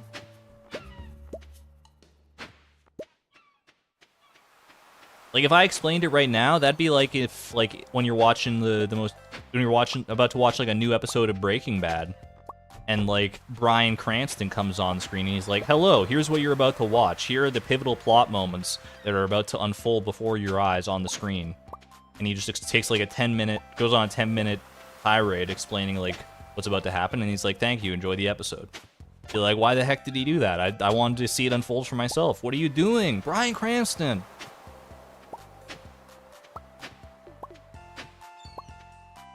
You would actually love if shows did that. I mean, some shows do similar things. I mean, that's the whole, like, previously on Dragon Ball Z.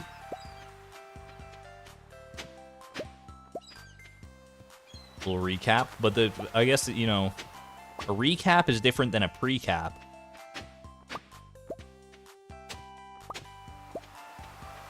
Isn't that what happens in Shakespeare plays? Yeah, but Shakespeare plays are, like, incomprehensible otherwise. There's a reason that when you're reading Shakespeare in 10th grade English class, that the books aren't just like the written works of Shakespeare. It's like, here's the written works of Shakespeare in the middle of the page, and then in the margins of the pages, is explaining everything line by line in, like, actual, like, modern English.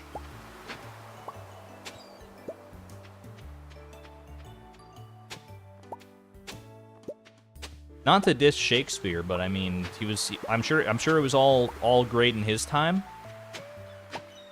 Nowadays, no one knows what the heck that dude was talking about, unless you have someone explain it to you.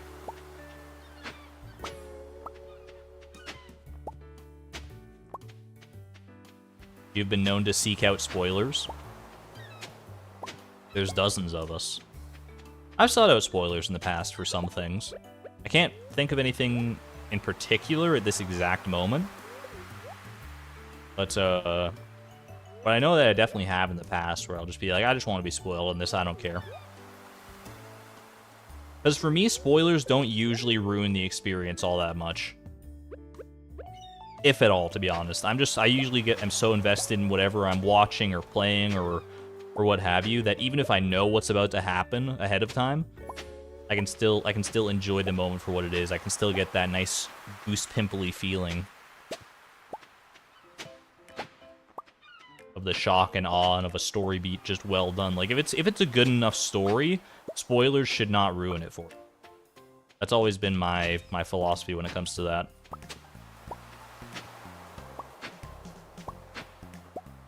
I feel like spoilers can ruin a bad story because, like, it's like sometimes in a bad story there are like really good moments, and if those moments get spoiled for you, then like you got like nothing else to look forward to. But you might not even know that because you don't know that you're watching a bad story when it's unfolding. At least not for the first little while.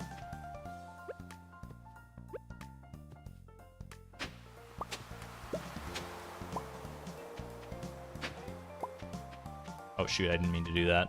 I shouldn't have done it that way, but that's...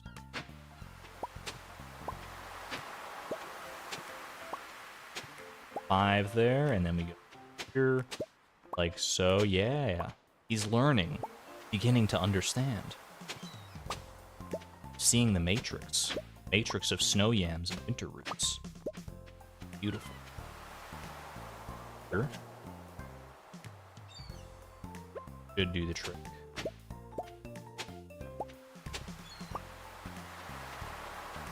Oh shoot, I messed it up again. So it'd be there, which means it would be there.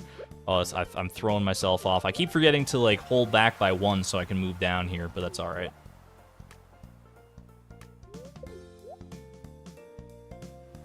It'd be boring to read a whole movie script even in modern English. I mean, movie scripts aren't designed to be read that way is the main problem with that. Because I agree, I think just reading like a movie script, I could probably still derive some enjoyment out of it, I feel like. But it's not the same as reading like a novel or something like that. You don't get the same narrative experience when it's just saying like, here's what Robert Downey Jr. is supposed to say next.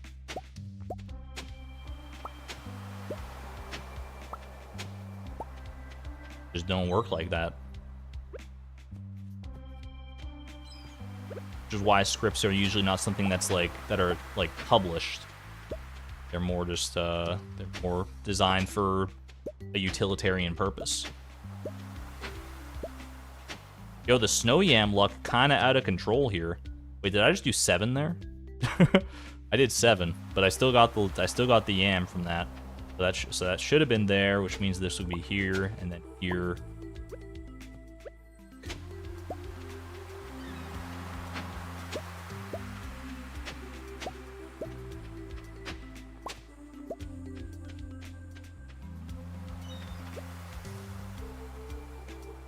Hold on. I feel like there's good discourse happening in chat, and I'm missing it. But I gotta finish out this pattern here. We're almost up to 200 of just Winter Forge as a whole. Finish out this pattern, and then we should be good. Ooh, just in time for Elliot to come home as well. Right there. Pardon me, good sir.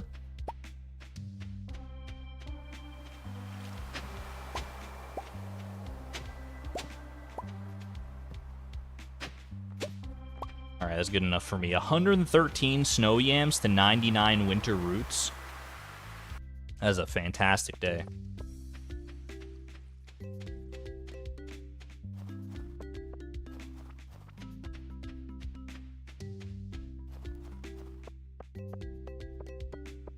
Yeah, I see what you mean, Laura. Like, certain spoilers, depending on the context of the story, like, some spoilers are so pivotal and, like, change your frame of reference for the entire story. I think, like, for any story, good, bad, or otherwise, if you spoil something, like, substantial, like, because every story is probably going to have, like, one of those sort of moments, right? Where it's, like, oh geez, and it just like changes everything that you thought you knew about the story. At least that's true for a lot of stories. And if that gets spoiled for you, then that can be a bummer for sure, no matter the context. Because then you're right, you watch the whole thing in a whole different light. I'm not familiar with The Good Place, so I don't know if that's the case with what you're talking about, but that's where my mind immediately went with that anyway. Yo, Gus, is your refrigerator running, sir? Because I think you should probably go catch it if it is, because you don't want that to run away. You need your fridge, man. You run a saloon, you need that fridge.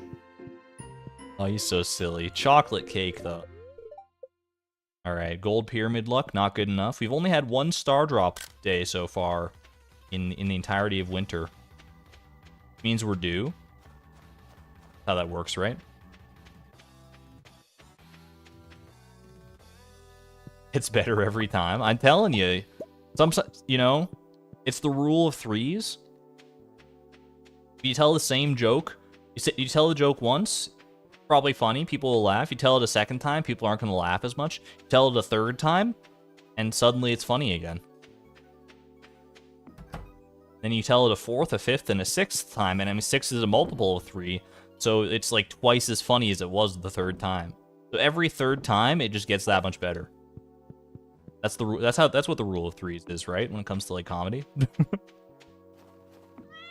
I'm a comedian. I should know this stuff. Asterix, he was not a comedian.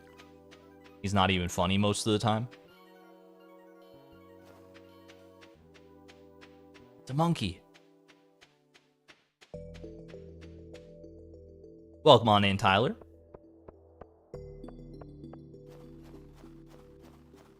You misread the schedule and missed so much. You didn't miss, like, all that much of interest, though, is the thing. Oh, you came just in time for the rusty spoon. Bet you were glad to see that one.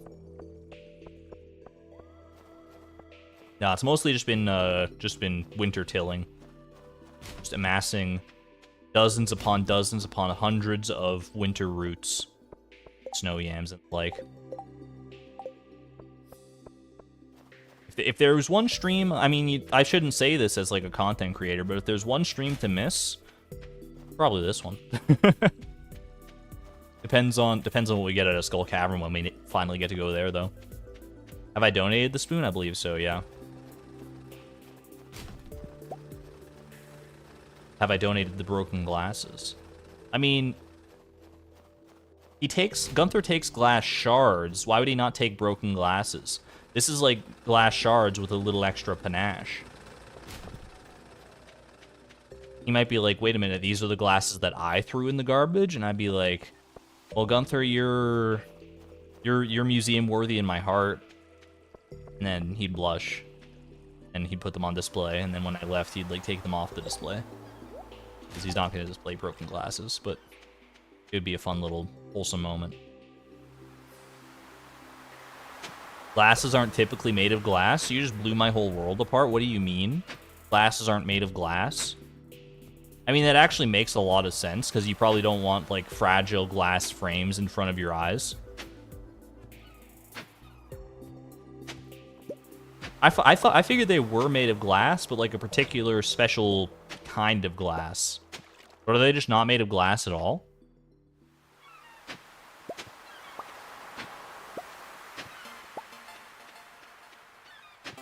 I mean, I know the frame is not made of glass, but the lenses.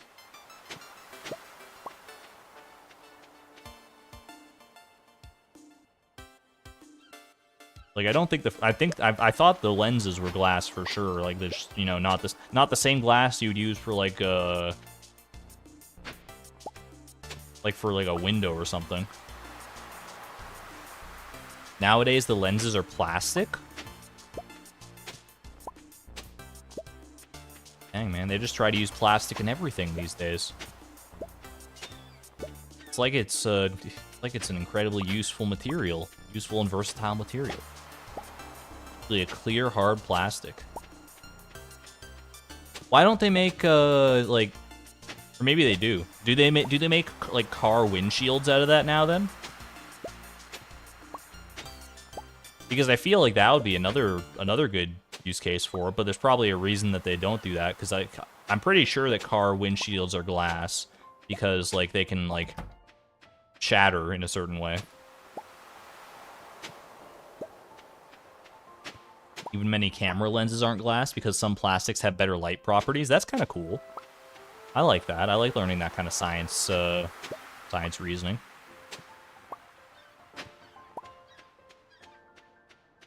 Useful, versatile, bad for the environment and probably long-term health. I mean, everything's got to have a downside.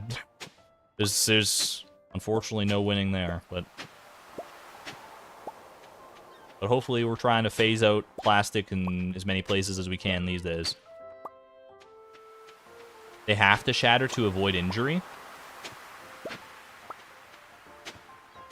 But like, they don't shatter like, I don't know. I'm not a car manufacturer or a windshield manufacturer, so they obviously know something I don't. But like, if they shatter in such a way that they don't actually shatter, right? Like they just like spider web it, but like the windshield tends to like stay together. Isn't that like functionally the same as if it was just like a hard sheet of plastic? Or is it like because like that? Maybe it like breaks in such a way that under sufficient duress, like during an accident or something like that, that it would shatter, but most of it would stay in place. But the part where like, you know, there's impacts, it would break more substantially, and cause like lesser harm. Oh shoot! That's because this is supposed to be here. Okay, that's my bad. I just got confused for a second. I was thinking too hard about windshields, as we often do.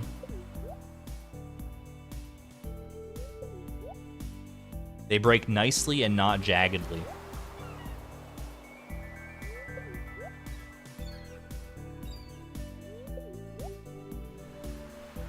So if you go flying through the windshield, you won't shred your body. I mean, that makes sense to me. But if it was like a plastic windshield, you'd probably just fly into it and like die from blunt force trauma. So, you know, that's probably the exact reason there. Oh, my hoe? What am I doing?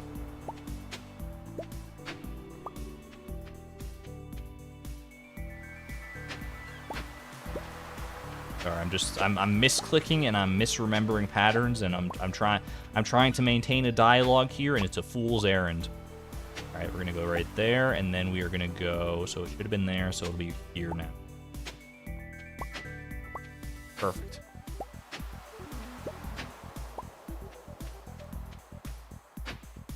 Broken plastic is really sharp too, don't I know it? I think I've been cut by broken plastic before.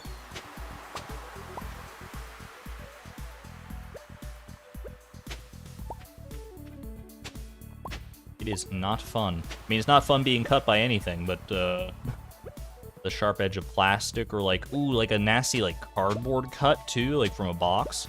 That's why I always wear like at work when we're handling like cardboard boxes and stuff.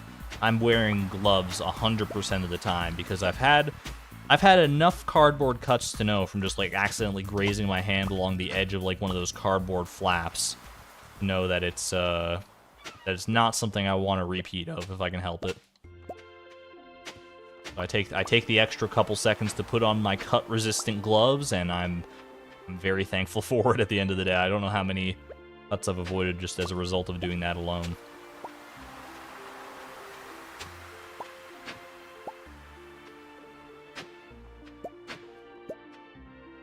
Yeah, jagged plastic, it can cut you up just as easily, but like if a windshield were made of plastic though, would it shatter in the same way that glass does, or like would it become that jagged form of plastic that is nasty for cuts like that? I don't know. Like I said, I'm no expert in this field. I'm just a dude on the internet conjecturing my crazy theories to try and fill the air.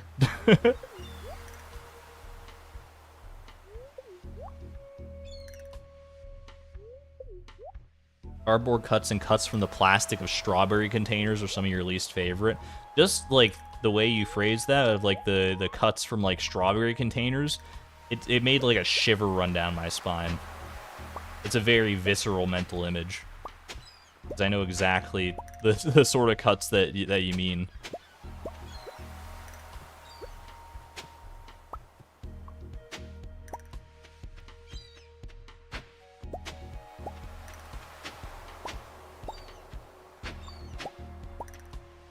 Counterbalancing the snow yam luck from yesterday with some winter root luck today.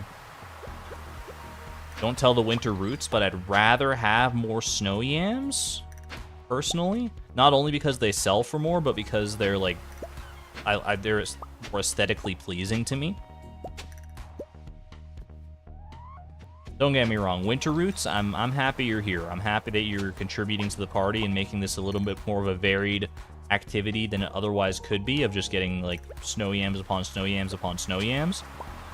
That said, if you want to like take like the next couple days off and just, you know, let snow yam do double duty as far as like winter forage goes, I think you've earned a nice little break. Earned yourself a nice little break. Snow yam friends. No, not snow yams, the winter roots, winter roots.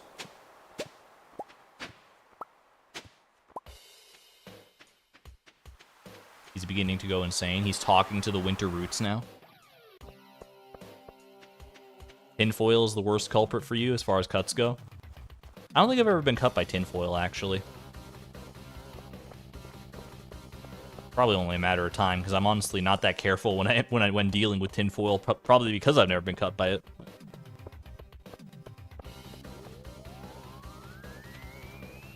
I think it would probably break like non-tempered glass, meaning you would get knife blade sharp pieces of plastic right next to your body.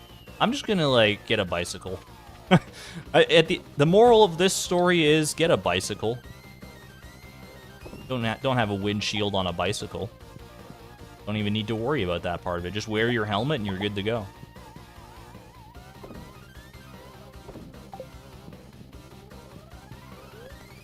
Oh, I can sell my... Hold on, I'm going to sell my rusty spoon. These things... People go crazy for these things at flea markets here. You wouldn't believe it. Aluminum foil. Aluminium foil.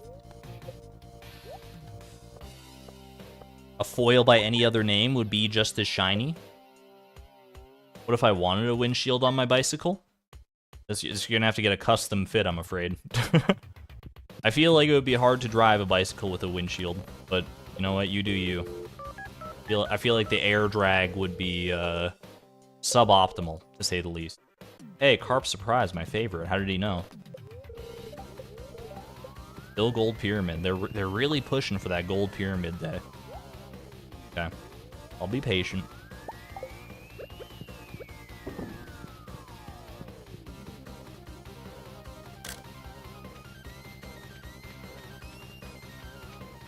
Worked at Subway and someone left the tomato slicer in the soapy water. I don't even want to read the rest of that statement. I'm so scared. Which is a huge no-no, and it cut my hand badly when I reached in to grab something to wash. Yeah, that's health and safety 101 right there. If you go to any kind of like establishment with a modicum of health and safety committee or anything like that, like, hey, if you have a sink, don't leave knives in the sink or anything sharp like a tomato slicer. I'm so sorry you had to deal with that. That was rough. It's literally like the first thing you learn not to do.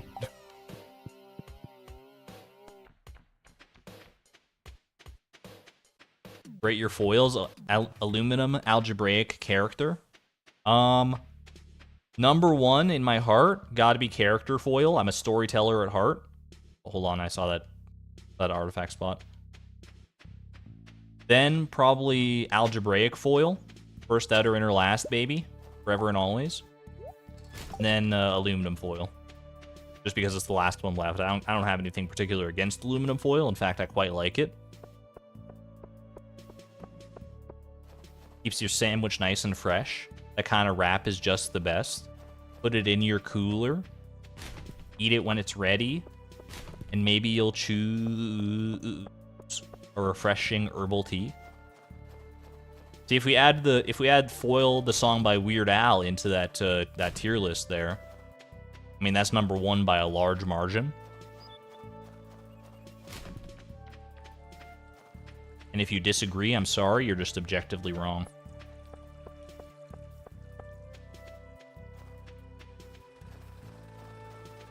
Sharp objects don't belong in the sink should be a rule between roommates even. Even like between you and yourself, it should be a rule. Just don't leave sharp objects in a place where you might not see them.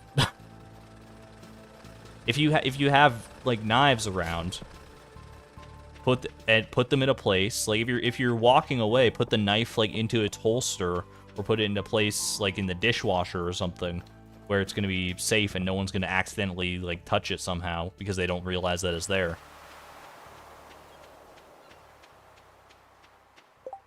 It's like glasses on your face or in your case, except, I mean, you probably don't want to put a knife on your face now that I'm thinking about it. But maybe you want to put a bee on your face. Probably not that either, to be honest with you, but make sure to drop your bee emojis. Like one of those YouTube comments, like this for your I was here ticket or whatever. Drop a bee emoji for your I was here ticket. This is your daily bboss.ogg vibe out. You know, let's turn it up. Turn it up, baby.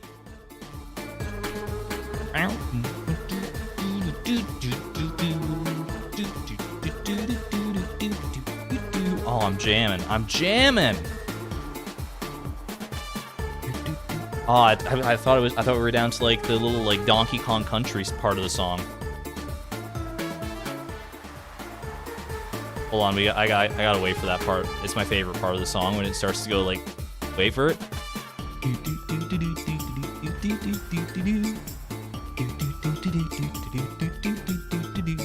Such a, oh my gosh, that's such a good beat. I love it. Eric Baroni, you musical genius. All right, let me put it back down to, I think it's roughly where it was right there as far as volume goes. It might be a little too quiet even. Let me know if that's too quiet now, but where the heck was I? I got lost mid-pattern here.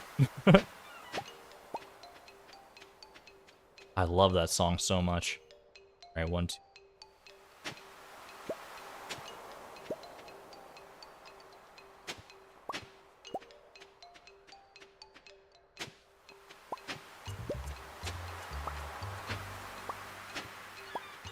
I'm so excited to hear what else is going to be on the soundtrack for Haunted Chocolatier. If that's the number one, if that's the number one that we get to hear, I can't wait to hear what else is in store.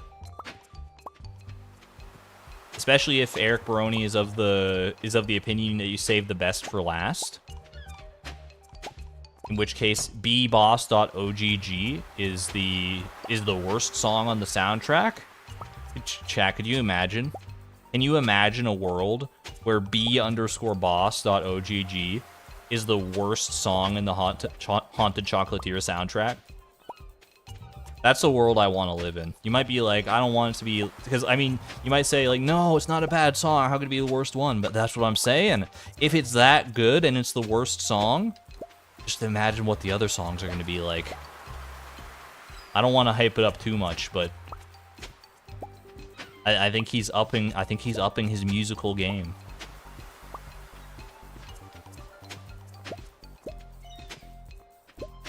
And I, for one, am here for it.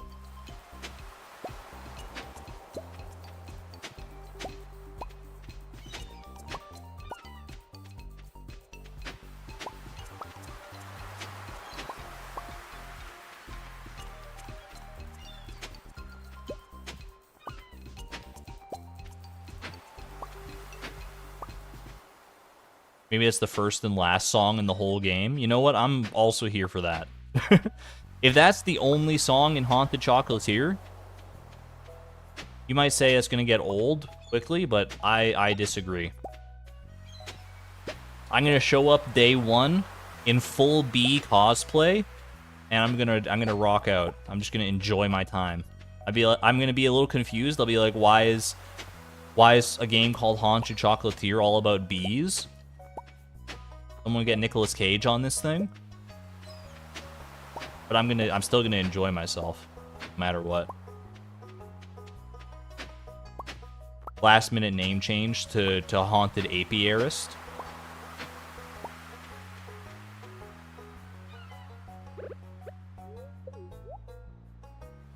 I could see that going over well with test audiences. Although Haunted Chocolatier, I just love the idea of being a chocolatier in general. I think that sounds like a very fun little gameplay loop.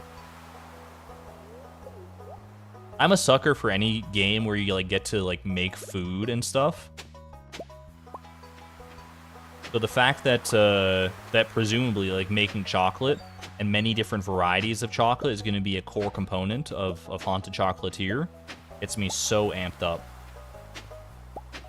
Not to mention, like, getting to rediscover a whole new world by Concerned Ape, or... Well, I think it's probably going to be... Maybe not necessarily in the same universe as Stardew Valley, but maybe, you know... parallel universe kind of thing. Similar in some ways, different in others. That's kind of the vibe I'm getting so far.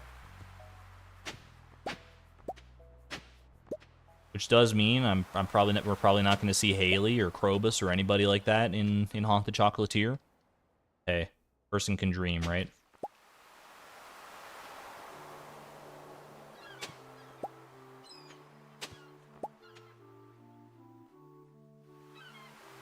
We know Argon can listen to the same song on repeat like PJR.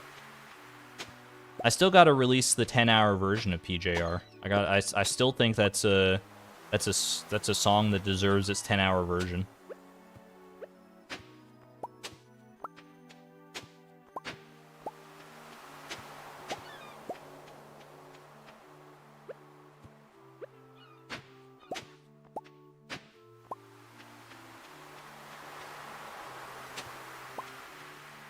But first, we need to talk about parallel universes.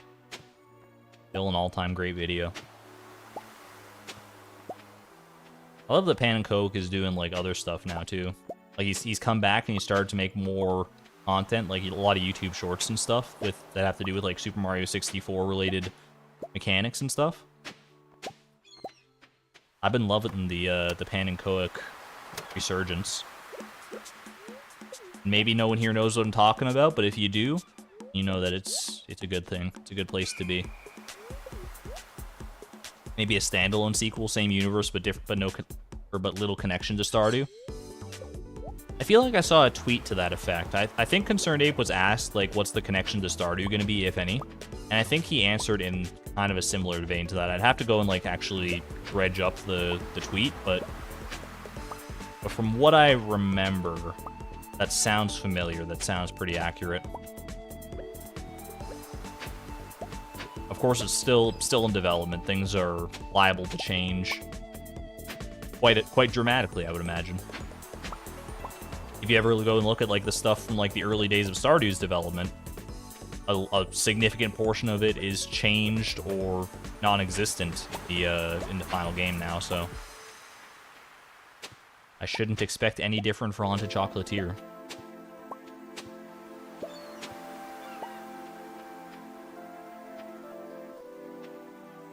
Part of the Gatoro Empire rather than the Ferngil Republic. That would be a plot twist. That'd be kind of cool. I'd like that. I feel like there's going to be a moment in Haunted Chocolatier, like you're going to be like invested in the world and doing your Haunted Chocolatier business and whatever. And then there'll be a moment where they name drop something like Zuzu City or like a character from Stardew Valley or something like that. And you'll be like, ah. And Concerned Ape will be like, ah. And then you'll both cry. Tears of joy. And then you'll move on befriending your ghost pals or whatever. I've thought so much about the chocolatier aspect of Haunted Chocolatier that I've given very little thought to the actual haunted part of it. From the trailer, it's like ghosts are like helping you make chocolate. Is that right? is that the slogan for like the elevator speech for the game? Cute ghosts help you make chocolate.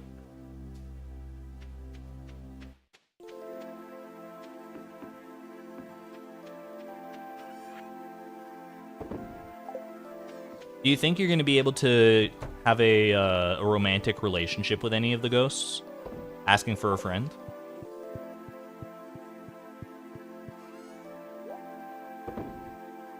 There has to be at least, like you can't have a game with, like, ghosts and stuff like Haunted Chocolatier.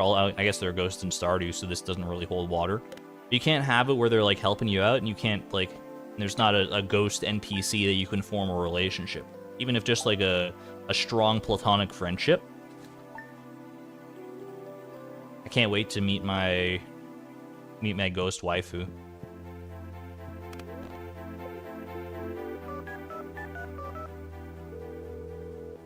The ghosts are booable. That's a good way to put it. Alright, come on. That is the exact opposite of what I want to see. Back to the beach we go. Yo, welcome on in, Blasted.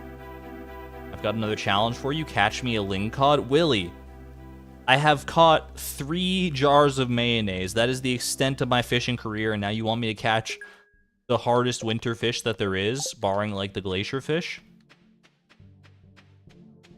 Challenge accepted.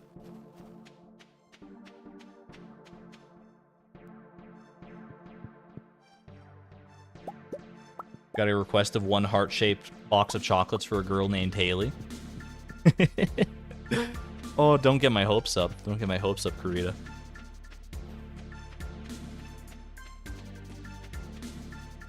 Welcome on in, Arabella. Haven't missed too much, honestly. We're just farming up that winter forage. Maybe you're thinking, you couldn't have possibly gotten that much winter forage in the time I've been away, right? Oh, you might be mistaken. You might be surprised. 12 jades, too. That's not bad.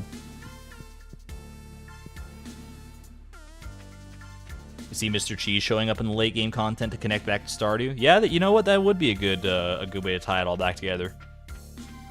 He is one of those transcendental characters. I could also see the wizard taking some kind of role in Haunted Chocolatier. Obviously with his, like, arcane knowledge and potential. All that stuff he's always blathering on about, but you never really see him do much with it. Other than, you know, manifests buildings out of 20 bars of iridium. But I mean, who really cares about it? Traveling cart would be a good tie-in. That would be a good tie-in too, yeah. I mean, literally it's in her name, the Traveling Merchant. Who's to say she can't travel to alternate timelines as well? Assuming that's even what's going to be going on. But what if they're the ghosts of previously killed monsters / bosses? That sounds like a Cult of the Lamb kind of thing. I'd be down for that.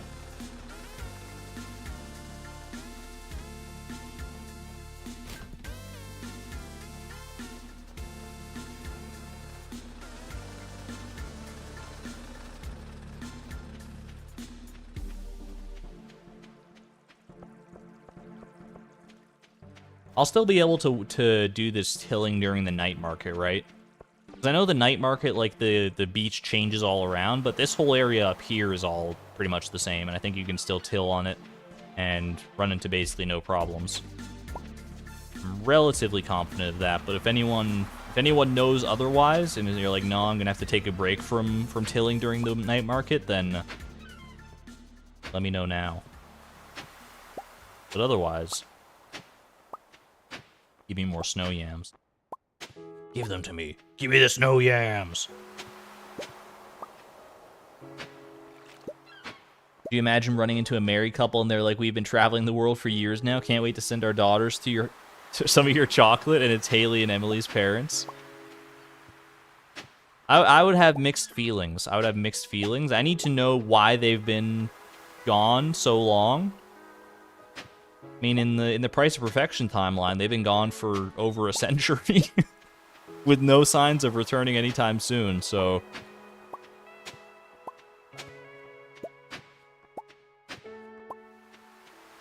But I'm sure they're lovely people. Sure they're lovely people. That'd be a pretty cool throwback. I'd be here for that.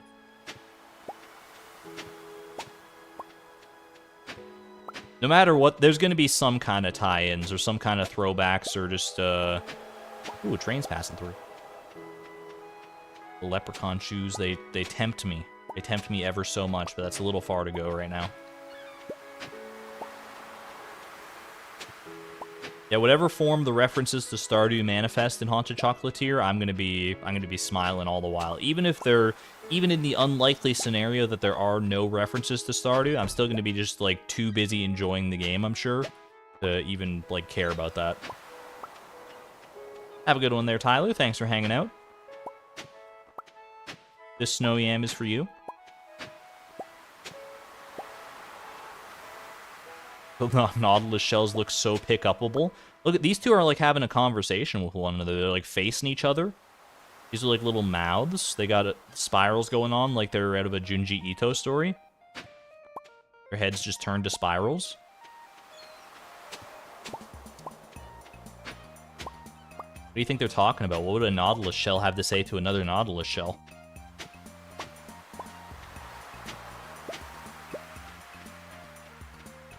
There's a joke in there somewhere, but I can't quite unearth it.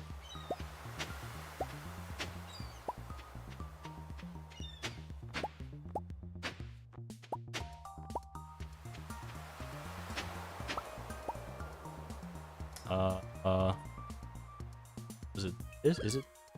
I just got lost because I wasn't expecting that to already be tilled like that. I think it was just one of my misclicks, right? Probably.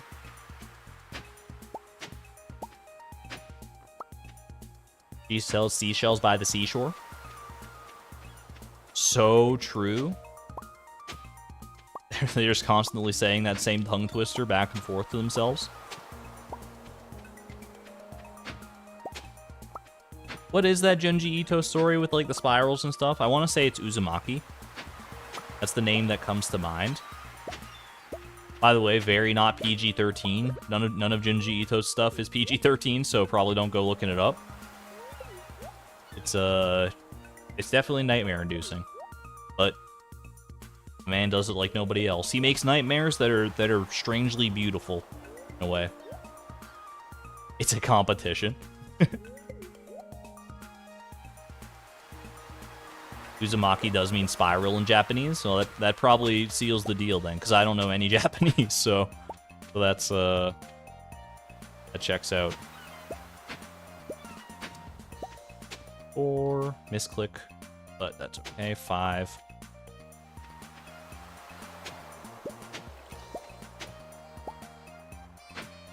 Almost went one to the left there. I got a bad habit of doing it. Bad habit of doing that? I don't know why I said it like that. That was weird.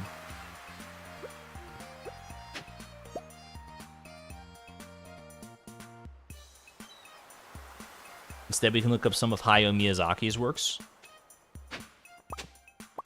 I will need a refresher. I mean, I know the name Miyazaki mainly from Dark Souls, but I think that's a different Miyazaki. Hayao Miyazaki is someone else, but I feel like I should be familiar with their work as well.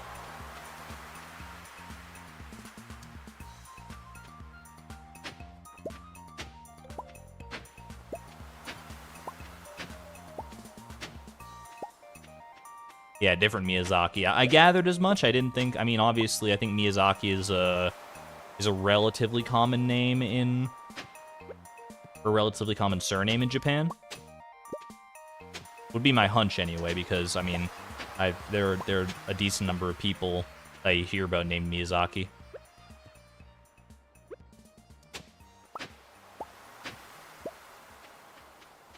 Studio Ghibli! Or Studio Ghibli? Still not locked in my brain which one it is. I always flip-flop.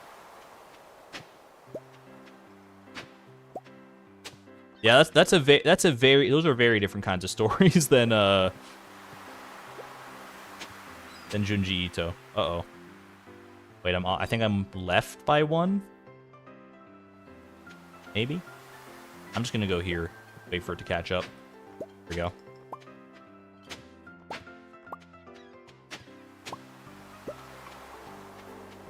Oh, I think I went one too far last time. Maybe that's why. Okay. Now it should be okay to just do that, and then we go down by one again. All right. I'm back on track. Ghibli with a soft G. I think I'm starting to learn that. I'm starting to internalize it. Every time it's brought up, I think I make the same comments. I'm like, is it Ghibli or is it Ghibli? But then I'm always like, I think every time I lean more and more into Ghibli. More fun to say it is Ghibli. Reminds me of Jinjos from Banjo-Kazooie. Jinjo! Go-huh!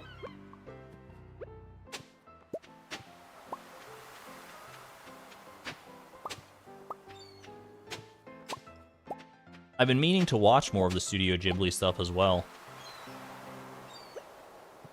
Like, I think the next one on my list to watch, because I've seen Kiki's Delivery Service and Princess Mononoke. The next one that I have on like my list of stuff to watch, I think, is Howl's Moving Castle.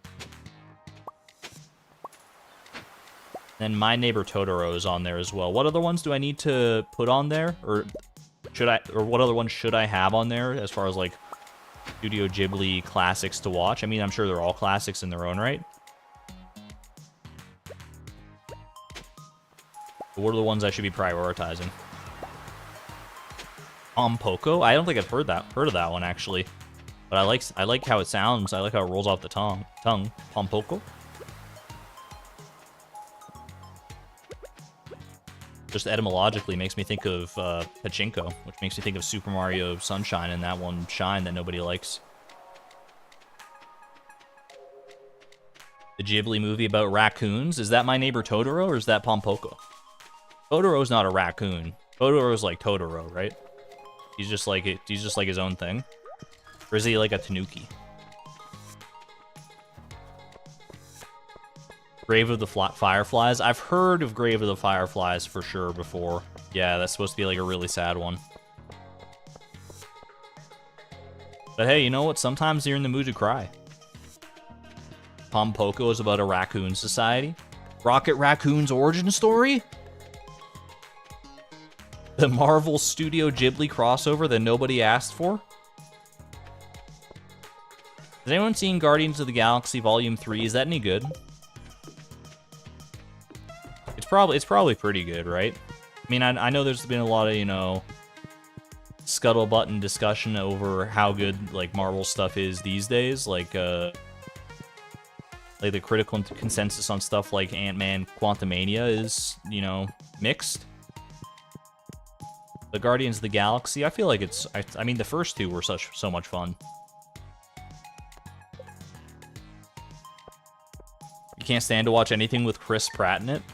Did you not watch the Mario movie then? I mean, he's in it, but you never technically see him. Haven't seen it, but I heard it's quite good. The only thing I keep hearing about it is, did you know that Guardians of the Galaxy 3 is the first time in the Marvel movie that anyone's dropped an F-bomb? And I'm like, yes, I've heard that 10,000 times across the internet now. I don't even go looking for the Marvel news, and I keep hearing that.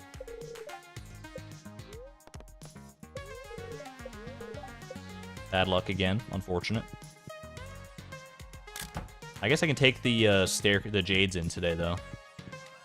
Got my Jades trade for staircases. You've never heard that fact before? Well, there you go. Allow me to be the bearer of good or bad news, or neutral news, depending on how you interpret that. Because it is PG-13, Guardians of the Galaxy 3. But they snuck in that one little F-bomb.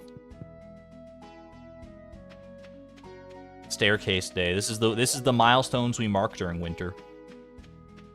Because there's not much else going on right now. Kind of fell behind on Marvel stuff for a while.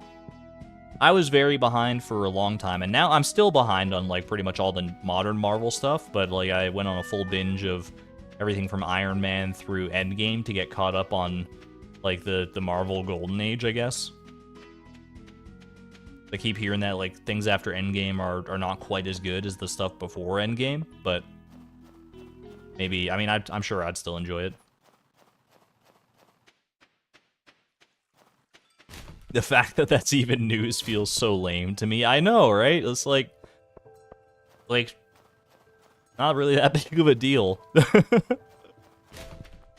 Probably one of those things where if you like went to it on like the day it premiered and like the theater is full, and then when Chris Pratt says open the frickin' door, Nebula, only he didn't use frickin', then it's like then the crowd goes like, oh, did you just say that? Oh, I can't believe you just said that. Do you think anyone walked out of the theater with their children covering their innocent ears with their hands? I mean, it's PG-13. You got to go in expecting some level of maturity, but and you always risk that because I mean that's within the definitions of PG-13.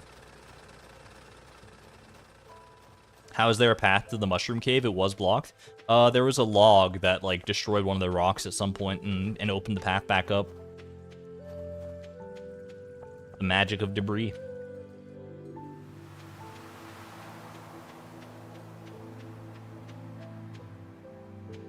Spirited Away. Yeah, I have heard of Spirited Away as well. Yeah, Spirited Away is another one that's very beloved.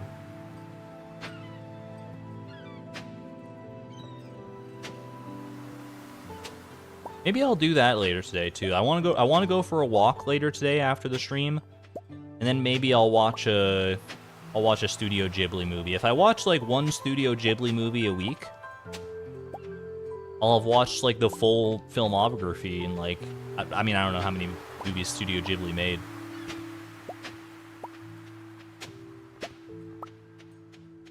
Can't be that many, right? 1, 2. At least all the most prolific ones I'll be caught up on in no time, probably. Zellaby, thank you for being a member for 10 months at the Positron level.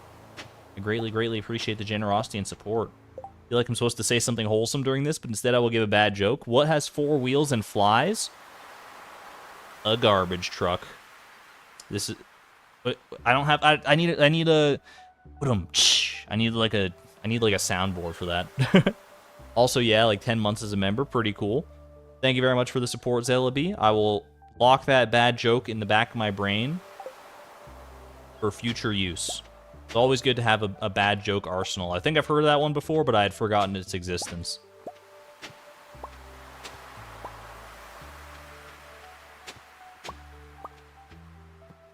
I need to go brush up on my bad jokes. I need to go find my old dad joke book. I never did have a book of jokes or anything like that. I know they were relatively common back in like the mid 2000s kind of thing. At least if you were like at bookstores. I did have a book, however, of it was one of my favorite books just to like reference and like read on like a car ride. I think it might even still be in like the glove compartment of our car right now. It was like 1001 curious like facts. Basically, it's just like a whole big list of like fun little trivia factoids. I just remember getting lost in the pages of that thing for literal hours, even like after I'd like read all the facts and like just starting to like relearn some of them. Because it's like there's so many different ones in there. I just love books like that.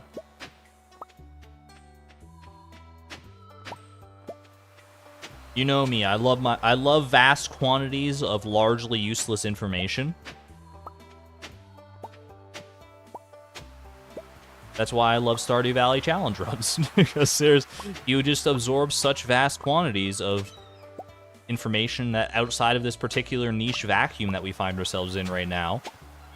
You're not going to be telling people about clay farming in your day-to-day life. You're not going to go out to your 9-to-5 job on the construction site and say, "Hey Ben, how'd you get along with your clay farming in Stardew last night?" And you'd be like, "Oh, you know, I kind of lost track of the pattern halfway through on like my 3rd day in, but it's all good." You're like, "Have you tried doing it in winter? It's a lot more profitable in winter, you know." I just have this picture in my head of like two construction guys just like shooting the breeze over Stardew, and I kind of love it. Sometimes it's not useless. I mean, there's very little knowledge that I would ever classify as truly useless. In fact, I can't think of a single thing. Because here's the thing, even if you think, like, even if you're gonna be like a smart guy, you're gonna be like a little wise Alec and say, this particular piece of knowledge is not useful ever. You just disproved yourself by if you say something like that, because by virtue of claiming that that piece of knowledge is useless, you have given it use. You've made it an interesting thing, because now that piece of knowledge is useful in the fact that you can use it to, like, fill, like, dead air, basically. Or, like, fill a conversation, fill a gap in conversation, because you can be like, here's an interesting factoid.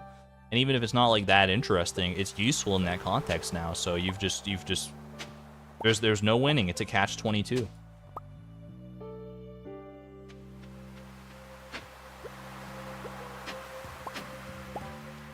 Granted, if its only use is that sort of thing, is as like pub trivia basically, then you've probably found as close to a useless piece of knowledge as you're gonna get. But even then, you're hard pressed to find something like that.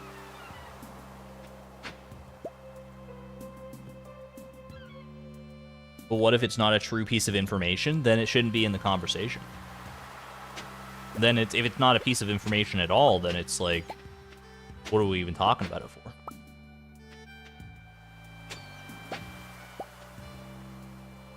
Find every piece of aesthetic knowledge about Stardew useless. Boom, no part of that info is useful, as there's a bunch of those. I mean, it might not be useful to you, but to other people, there's no such thing as a universally useless piece of knowledge, I suppose. Mess that up. It's whatever.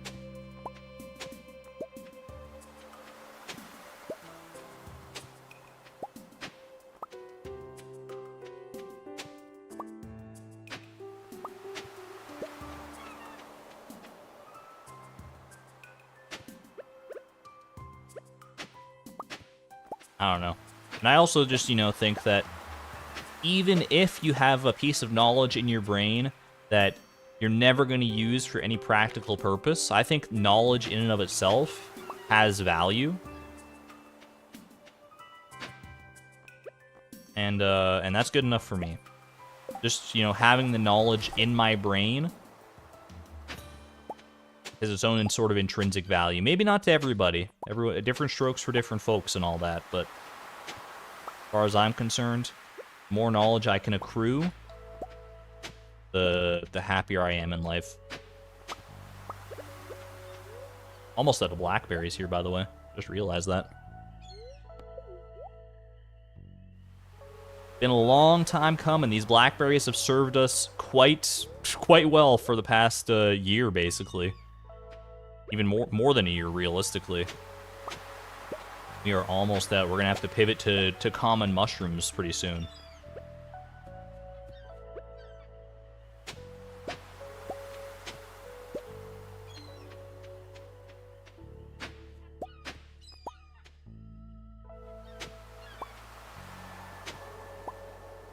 What about you just being silly and trying to complete the mines without XP? That's the most useless. That's the useless to most casual players.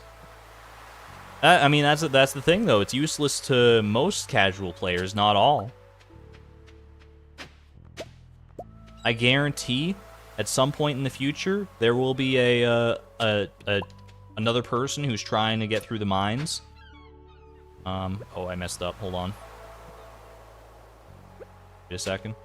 Yeah, we're good.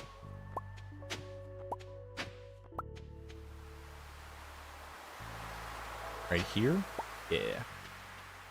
And right there. Might be wrong, but I think that's... Okay, it is. It is not wrong, is what I meant to say. 114 winter roots, what the heck? Watching that was very useful to you. I'm glad to hear that. We all learned a thing or two in that process.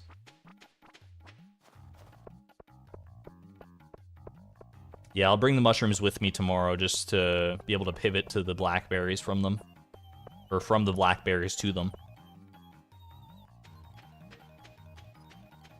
You've been using the no XP mines knowledge on your no level up run?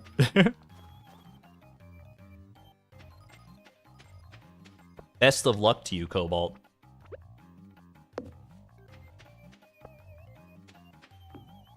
Oh shoot, I was supposed to go to the desert today. That's not too late, technically. I can use one of my desert warp totems to go to the desert. Desert Trader doesn't close, so, I mean, it's an unfortunate use, but we'll still have 2 for Skull Caverns if we need it, so I think I'm going to take that. I saw the Jades in my inventory, and I was like, oh yeah, it's Sunday. My bad. Right. Staircase it up, baby. Perfect. Now we officially have over 50 staircases. I'm feeling pretty confident about that.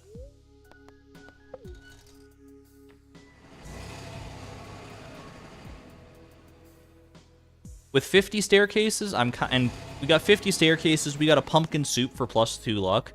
I think next gold pyramid or star drop luck day, I think we should give Skull Caverns a chance.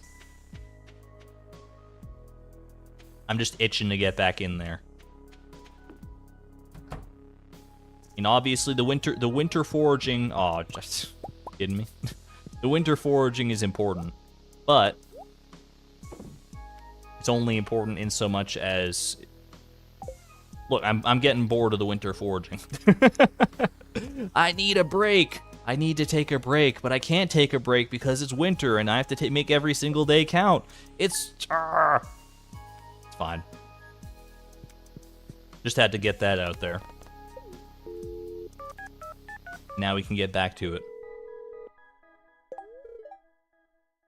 Ice cream? On winter 15th, you're gonna serve me ice cream? You know what, ice cream in winter? A special kind of...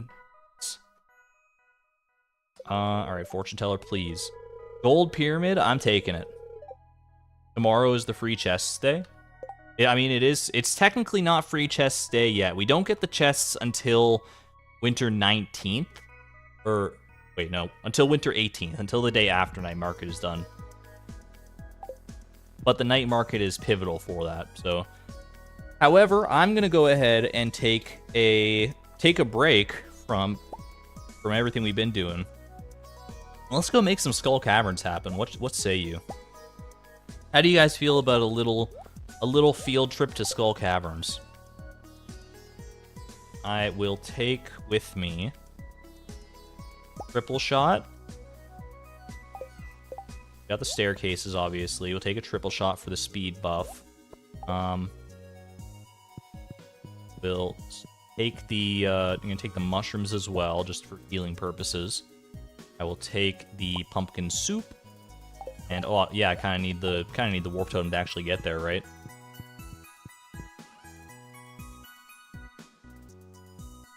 And Alexa also dropped a good idea in the Discord for the Skull Cavern stuff here. I think it's probably better. It's going to be like more time effective overall. Just go in and spam the staircases until we hit a treasure room rather than like trying to go for freebies. If I happen to spot a freebie, I'll still take it obviously, but I don't think we need to be as diligent about it as I was being the first time through. Either way, good to go here, right? Leave the shard? No, it's my good luck shard.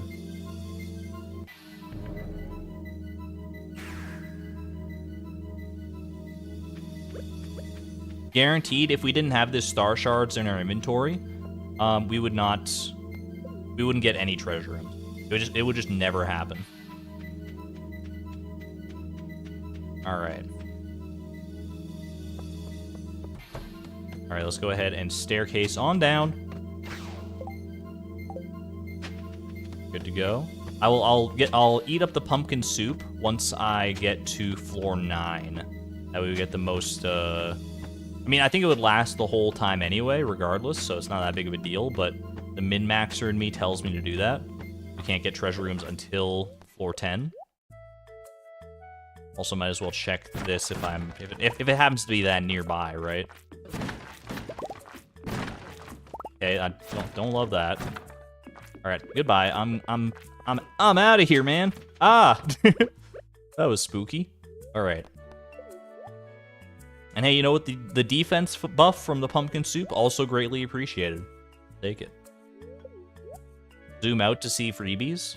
Alright, just this once. We'll zoom out for this, just this once. I can't do it.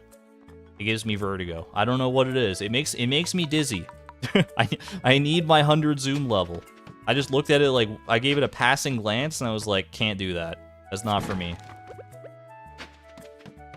I apologize. Maybe I'll miss a freebie here and there. It's not the end of the world.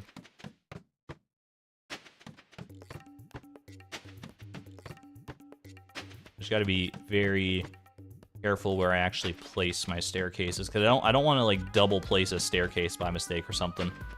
Did that one time on the previous run through here. Ooh. Okay, that's fine. I know there's a freebie on this floor, so we might as well take advantage of that. It's gonna be a little touchy. I didn't block? What the heck? Get me out of here.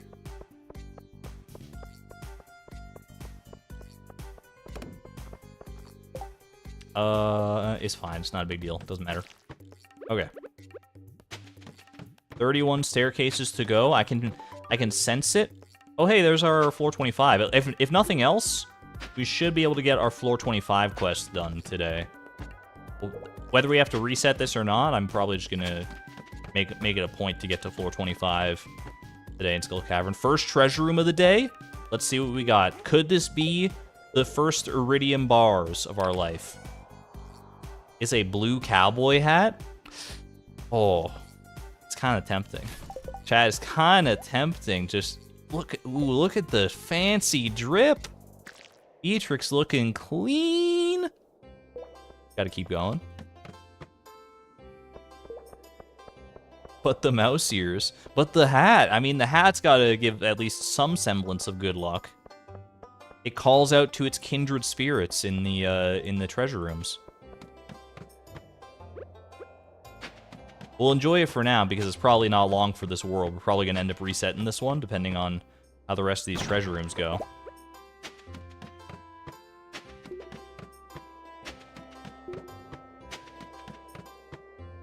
More crystallariums would be nice. Speak of the devil? 15 cactus seeds? What are you doing to me? That's just a slap in the face. I already have 10 cactus fruit at home. I mean, I can take these and sell them in theory if I guess that would... No, wait, these sell for 0. That's... No, I remember that I learned that on Wickedy's, on the Speedy Seed show. Cactus seeds sell for 0. Rip. Alright. Can we get some cactus fruits in chat?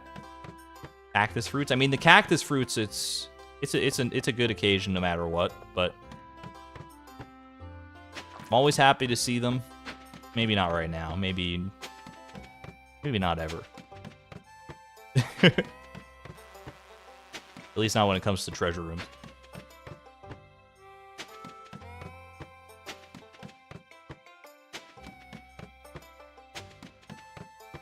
Almost out of staircases here. Final staircase, final attempt. All right. Quick little perusal. I see no staircases. All right. 07 to the denim hat here. Blue cowboy hat. Run it back. Let's go. Goodbye, bad hat. What do you mean, bad hat? How now, brown cow? Trash bad? All similar memes. All right, yeah. Grab this, grab that. Staircases. And we need our food buffs and stuff now. Oh, don't forget the coffee.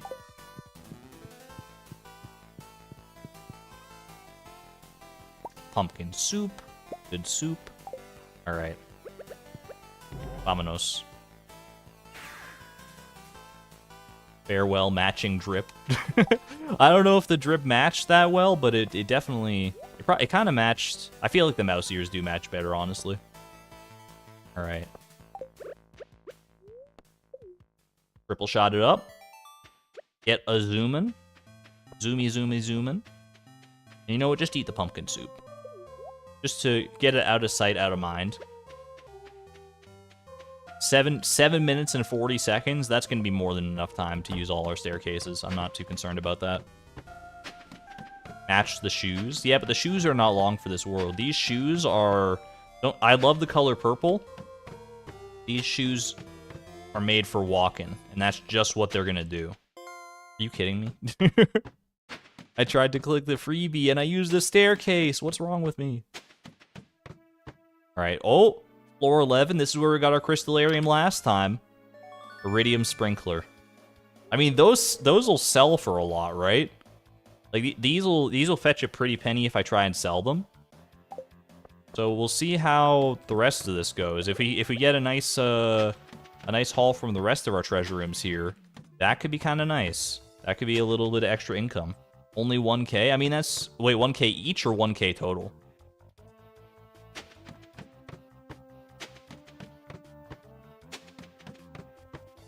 $1K each? So $2,000 out of one chest, you know what? If they just give me the iridium here right now. Just give me iridium, but not in sprinkler form this time. Cherry sapling. That'll also sell, but...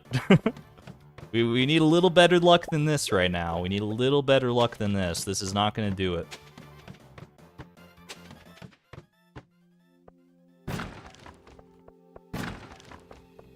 I don't think it'll take that many resets for us to get something useful out of our treasure rooms. In fact, you know what? Let's throw a little poll up, though. For the Cherry Wine Empire. You're so right, actually. I didn't even think about that. All right. How many resets for something useful? Something useful are, just so we know what our list is, iridium bars, number 1. Crystallariums are number 2, probably. What else? What else is good out of treasure rooms? What else do we need? I'm trying to think. Auto grabber or auto petter would be another one that I would take. Slime eggs, purple slime eggs, I'll have to see how I feel in the moment when we get there. Either way. How many more resets for something useful?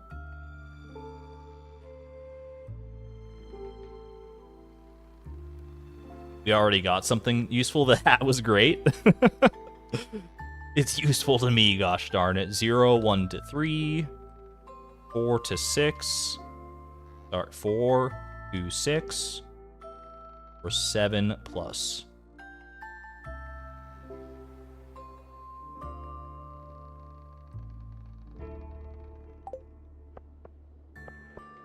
Right, I'll take these over the iron ore. Sell a little better. Actually, quite a bit better, probably.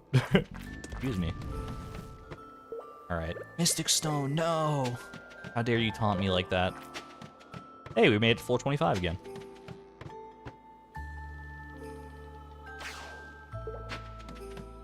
Optimism.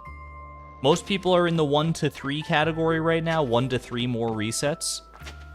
It only takes 1 treasure room is the thing. That's what you gotta remember. Every time we use a staircase, it's a chance for a treasure room, and every treasure room we get is a chance for greatness.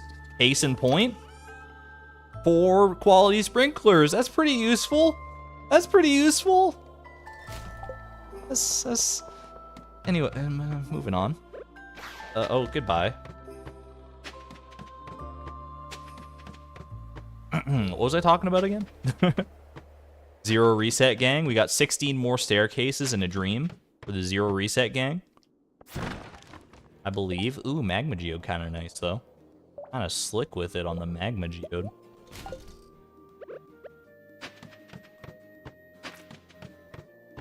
We can get some hardwood out of this. That's honestly not the end of the world either.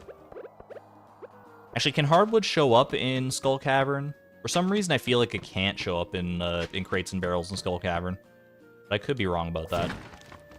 Omni Geode, though. Omni Geode probably worth it more than quartz here. This is a real throwback to Price of Perfection. It's like a Price of Perfection mini. We don't have nearly as many staircases, but we got the spirit all the same. 4 more staircases. Not looking great. Not looking great for the zero reset gang. Final staircase, show me a treasure room, please. One look for the zero reset believers. Gotta do it. Afraid not. Was not meant to be this day. Chalk it up as one reset. Technically two, but I mean one since we started counting. That slime floor has a freebie? What, the infested floor? The infested floors never have freebies, right? Alright, staircases. Boom, boom, boom, boom, boom. Like so. Coffee. Get this down to a science before long, don't you worry about it. Pumpkin soup. Common mushrooms. That's it, right? That's it, that's all? Can I leave the blackberries behind for more inventory space? Sure.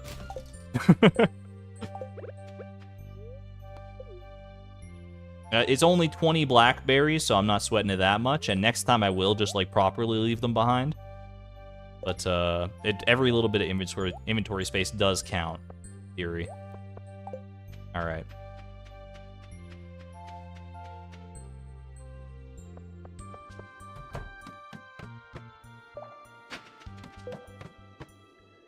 Oh, I see a freebie. A freebie has been spotted.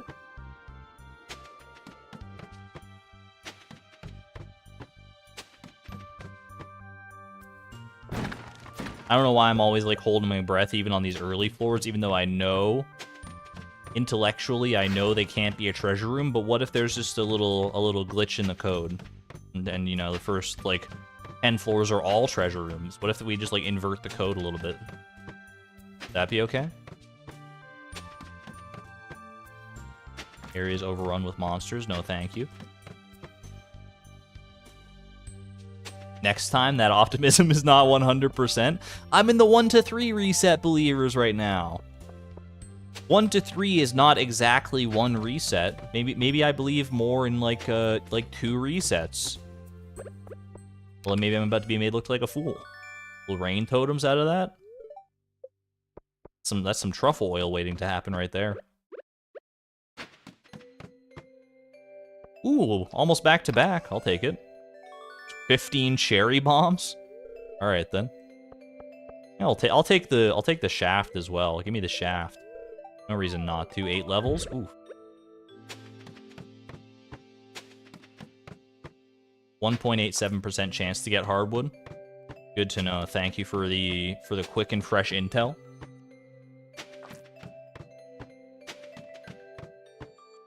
Ooh, not bad. Also check that real quick.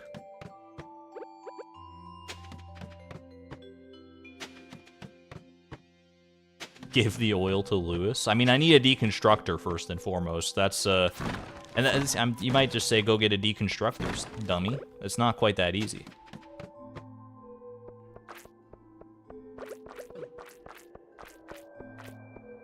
Excuse me, pardon me, coming through. I could just give the rain totem to Lewis and he could try and extract the oil himself if he really wanted to. But I don't think he has that kind of gumption between you and me. Ooh, got another one. Another live one. 15 more cherry bombs. We'll never want for cherry bombs again in our life if this is the run.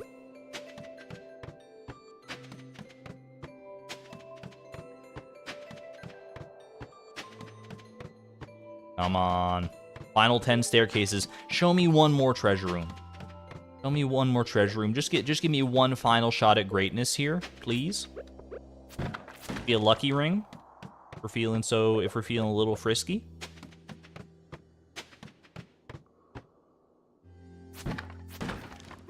Get out of here. What did I say? Get out of here. One final staircase for the... No luck. Alright. Reset numero dos. It's all good. All good. I've got the willpower. You don't think I'll keep going up to 7+ resets? Then you don't know who you're talking to. I'm not gonna settle for 30 cherry bombs, game. I'm telling you right now, it's not gonna happen. Alright, leave the blackberries. Take the espresso. Touch fuzzy, get dizzy. Take the pumpkin soup, take the mushrooms. And run it back. What's the goal as far as useful here? Mainly iridium bars, crystallariums, auto petters, and auto grabbers. Those are the crux of what I would find useful in this moment.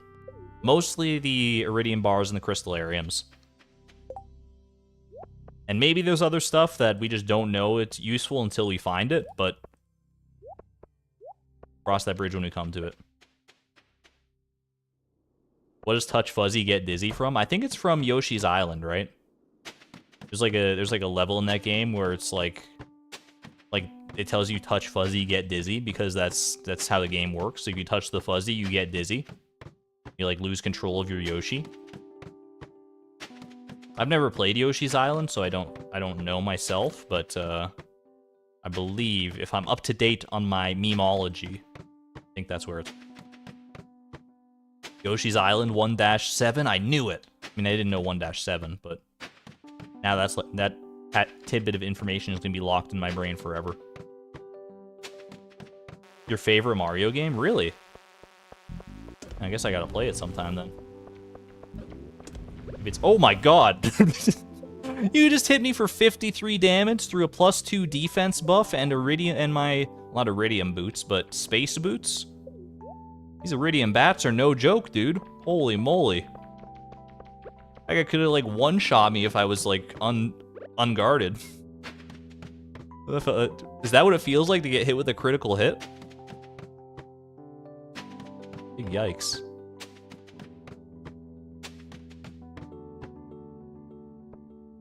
Alright, what do we got here? The hat returns. It's a sign. It's a sign? They want us to have the hat. If we get this hat 3 separate times, the blue denim cowboy hat, I think we just gotta take it. I would qualify that as something useful, right? Yeehaw, it's the same color and everything.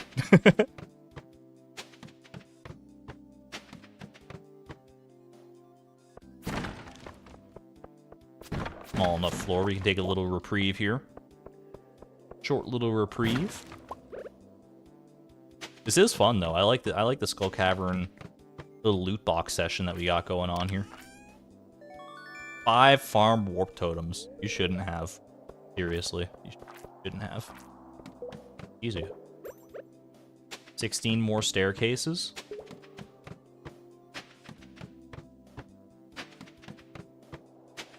There's just so many possibilities out of these treasure rooms. I wish more of them were useful to us. I could do this all day. 10 bombs. What are the odds on the iridium bars? They're like a 1 in 26 drop, right? Most things out of the treasure rooms are 1 in 26, and I'm pretty sure iridium bars are in that same boat. But I don't know for an absolute fact. 1 in 26, yeah? Okay.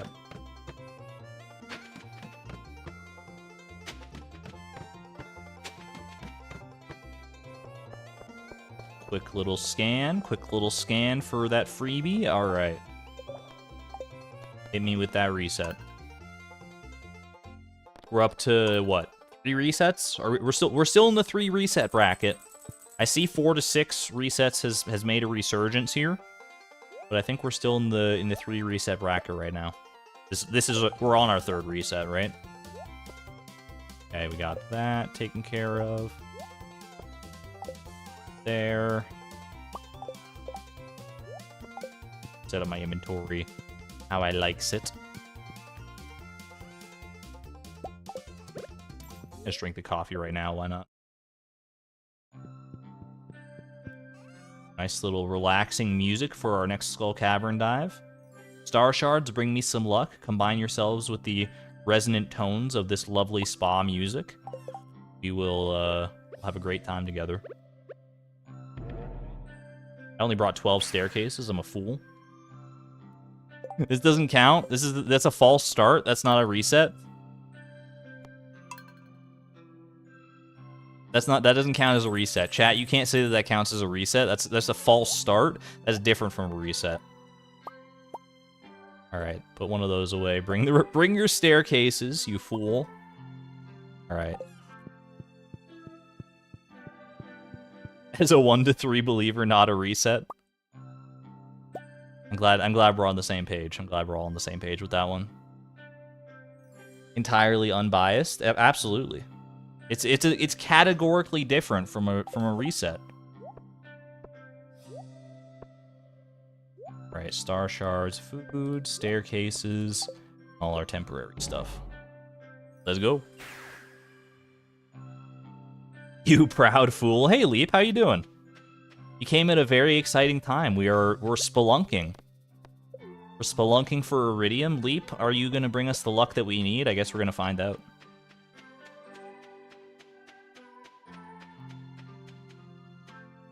Welcome on in, Veronica. Everybody gets 1 mulligan. It's not a mulligan though. It's a false start. It's its own special thing. It's a category in and of itself. You're usually bad luck. It's okay. We'll keep you around anyway. We like you.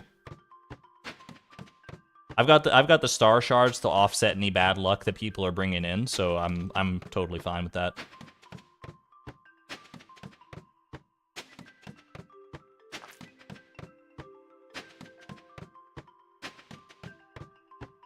Have I given up looking for freebies on each level? Yeah, it's just a little too cumbersome. It takes too much time. It just feels like better and more fun to do it this way. 5 mega bombs, huh? Come on. Probably feeling so much better now that he knows he won't be spending IRL days geode farming. It's true.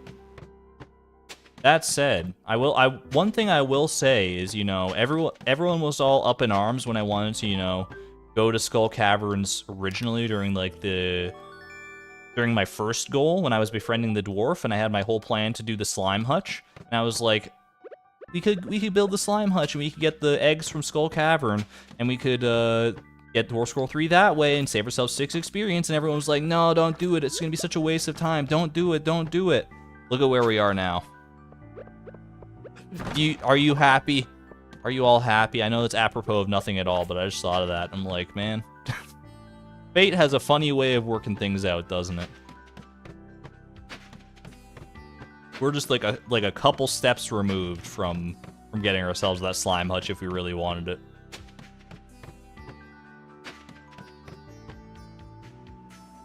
Yeah, freebies do help our odds, but like having to screenshot every floor, check for freebies, then like hop back into the game, it's just like it's more economical from like a staircase perspective, and technically probably would get us more treasure rooms in the long run, but it's not like so much of a difference that it's worth the time investment in my opinion. And it slows down the momentum of the stream. It's just like it's not great overall. You're fine with your previous vote. It's disruptive, exactly. It's a perfect way to put it. Oh, freebie. Freebie spotted. One more treasure room, be good to me. My final few staircases, please. Quick little freebie check. Quick freebie check. A lot of iridium. Iridiums don't build freebies. All right. We are in the 4 reset range now. 4 resets. Seems like just yesterday we fished a gold bar out of the trash. Pensive emoji.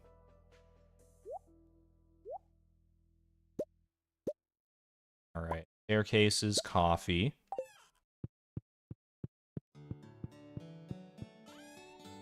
Just your average every... It's just a normal inventory. Yeah, don't even worry about it. Alright, let's go. Did we get a big buffer? Did we get a big buffer? My apologies. Hold on. Got lost in the fiber optic cables again. Are we back? Puts hands on hips. Looks over to YouTube. Shakes head. How dare you, YouTube? I promise it's on YouTube's end. I look over to OBS. Frames dropped 0.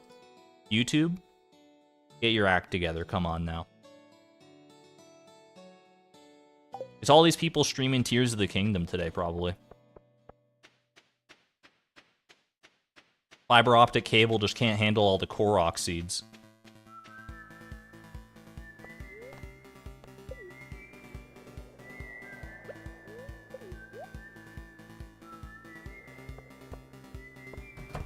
I just need to reallocate all the resources to Tears of the Kingdom. Exactly.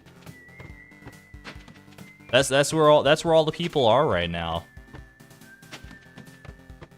I mean, the true entertainment is what you're watching right now. I mean, Tears of the Kingdom, it's new and shiny and fresh, and don't get me wrong, it's a fun game. But I mean, you don't get the kind of dopamine in Tears of the Kingdom that you do from finding a treasure room in Skull Cavern. With 0 mining and 0 combat experience, well, 6 combat experience, and getting yourself your first couple of Iridium bars, or an auto petter. Oh, baby! I'll take an auto petter. It's not, look, it is useful. It is useful. It's not the most useful of all things that we could have gotten out of this. I'm not gonna look a gift horse in the mouth. That's good. That's good. And it does leave, you know, we're only at 15. Should we keep going? Can we sell it? We cannot sell it. But for future goals and stuff, I think this is good enough. I think we should take this. I kind of think we should take this. I'm not, honestly. It's very useful in the future for animal products, because like to get animal products without farming experience, you need an auto petter. Well, you need an auto grabber to get them without experience, but to get like the large eggs and stuff and like the higher quality animal ingredients, having an auto petter is a must. You'll find another one while looking for bars. Keep it, but do more floors today. Not a lot of risk to doing more floors. I mean, these staircases don't roll in that fast, is the thing.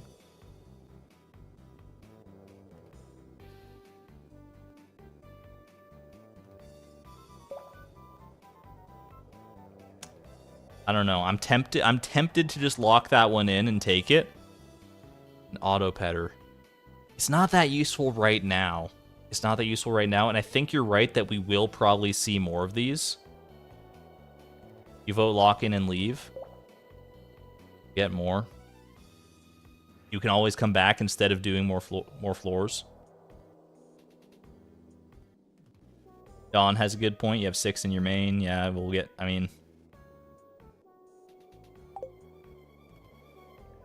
let's get, you know what, let's get to floor 25 to get the, let's at least get to floor 25 to do this cheese challenge, get the 10k for that. And then we will head back. I think that's good. We see if we can get any more treasure rooms in these last 10 floors. I think that's smart at least. We at least get 10k for doing this. And then we, and then we'll call it.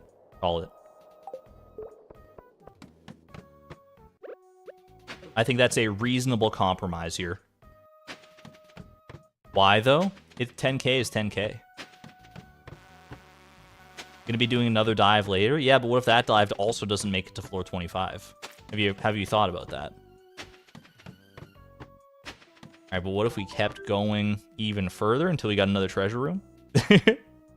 Alright, we got 30 staircases left. I'm comfortable with this.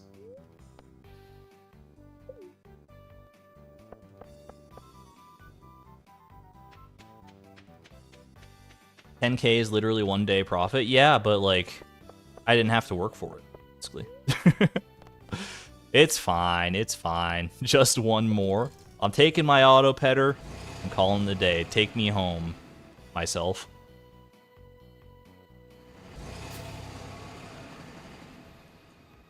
Still no Iridium bars to my name, but you know what?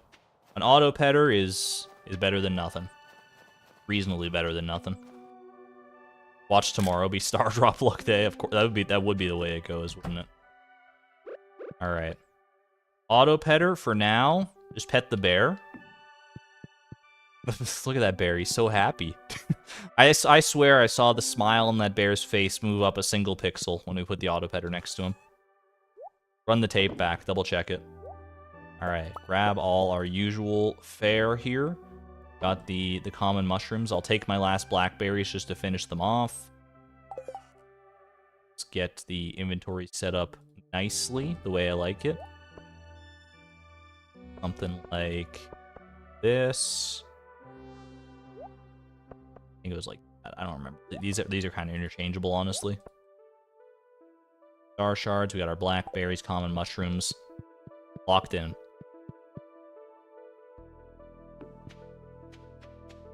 And there we go. And we got night market coming up too. That's kind of nice.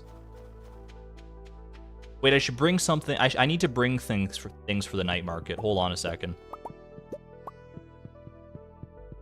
I need to bring things to make the night market to get our free chests from the night market. I need to bring some materials. I don't know. I'm just force a habit to loop around the house like that.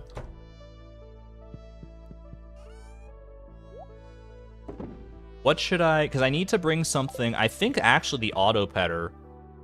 I haven't done the trash run yet, no. The auto-petter could be useful. I think I like a crystallarium or the auto-petter.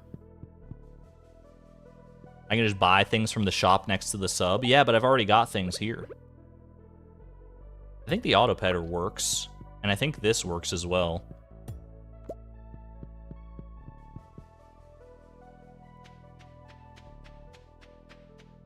For those who don't know what's happening, you might be very confused, but these should work. Both of these should be fine for the purposes that I need them for. What exactly that purpose is won't come to pass until the night market opens up, but you'll see. You'll see in the long run. It'll all make sense in the end. Purple mushrooms for the wizard's birthday. Who's the wizard? No, I know the wizard. The guy who's charging me such exorbitant prices for my second goal here. It's not fair. Don't accidentally lose the auto-petter to a villager walking through it, please. I won't. I can guarantee that. I will not lose the auto-petter. There's a 90% chance I won't lose the auto-petter. And with Pickle Jar Rag on my side, I'm confident in bringing that up to 95%. Alright, I'm going to toss that. I'm going to also toss that. Make room for our Winter Forge today.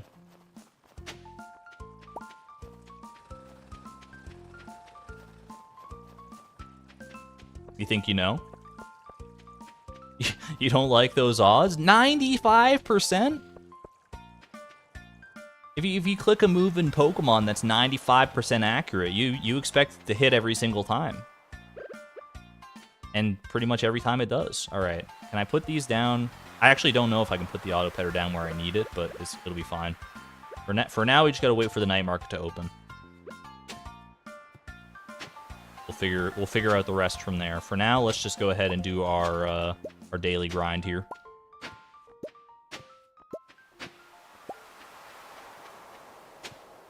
I said 90%? Yeah, but then I upped it to 95% once Pickle Jar Rag came on, because it bolstered my determination.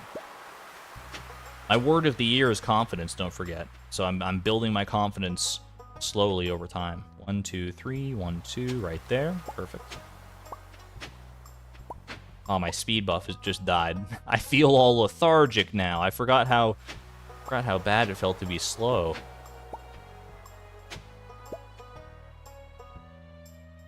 Just tested? Wait, did you just test the auto-petter, or did you test something else?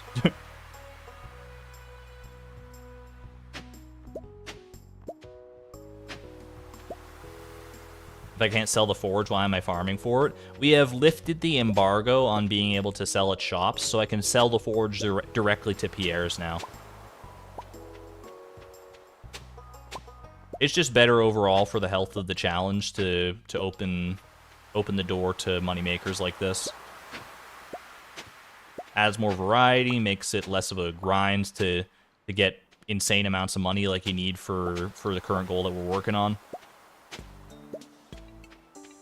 Just overall a better experience. I still won't be able to ship them, obviously. That's always going to be a no-go until I get those goals. But selling to Pierre, fine by me. Tested Autopetter and Stone Cairn. They should both. I mean, I'm pretty sure the Autopetter, or I'm like 100%. Oh gosh, I messed that up royally. I'm like 100% on the Stone Cairn. I'm pretty sure when I tested it, that's one of the things I actually used. I am misclicking like crazy today. Right there. There. Yeah.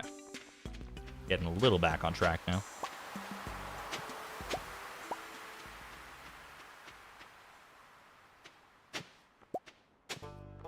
I haven't caught up in the last couple streams, so thought you would ask. No worries, no worries. I do not mind explaining. I know not everyone's going to be here 24/7 for these streams or thinking over these challenges day in and day out like I do. Like, my brain just has a full section compartmentalized to deal with like this challenge in particular and all the little stuff that goes into it. I wouldn't have it any other way. I'm a witch, I'm a soldier, I'm a child, I'm a mother. Liver, I'm a saint. Changelings are everything. I wouldn't want it any other way. I think right here. Wait, no, I'm one left. Yeah, one left. Okay.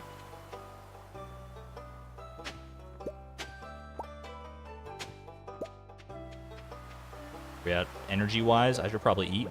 I just want to make sure I know where I'm starting my next pattern here. Oh, yeah. Consume blackberries now. I am in consume blackberry protocol.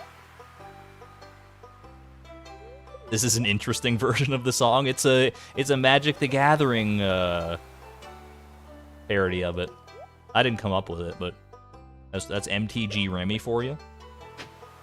Been showing up on my recommendeds a lot lately.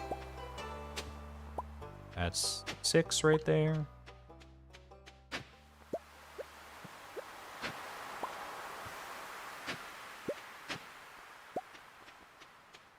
You get a goal to level up a skill. Can you level up in any way that doesn't complete any other goal? That is correct, yeah. You can use whatever experience gaining means that don't cause you to gain any other goals. That is how it is intentionally designed. Alright. Gonna be the start of our new pattern, but now that the night market is open, go take care of business. All we gotta do, we just gotta take a quick little journey over here. Grab ourselves our free cup of coffee. Wait, my inventory's full. Alright, we'll just leave it there for right now, it's fine. Head over to the submarine. Good afternoon, sir. Would you care for a free auto petter for your pet coral on this day? Alright, I'll see you later, buddy. Take the coffee. Drink the coffee, because I want the speed buff, honestly. Run on over here. Pardon me, yeah. Gingers, get out of the way. I can say that because I'm a ginger. Alright. Head on over here. I think this adds nicely to the atmosphere. Alright, goodbye. Alright, and that's 2 chests. We just got 2 chests. I mean, we'll get 2 chests. It's not gonna be like Amazon delivery speeds, but we're gonna get them before too long here. We just gotta wait a few days, and then we got 2 chests to our name.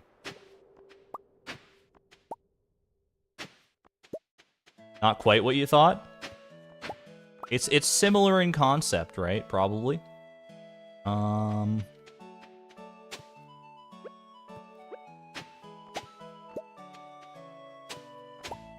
Most people probably sort of understand what's going to be happening here once I put those things down, but maybe you don't, and if you don't, you know what? That's okay.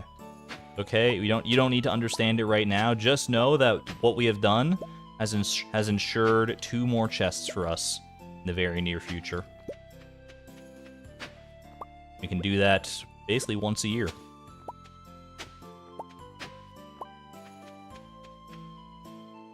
Are they gonna transform? We will see. We'll see.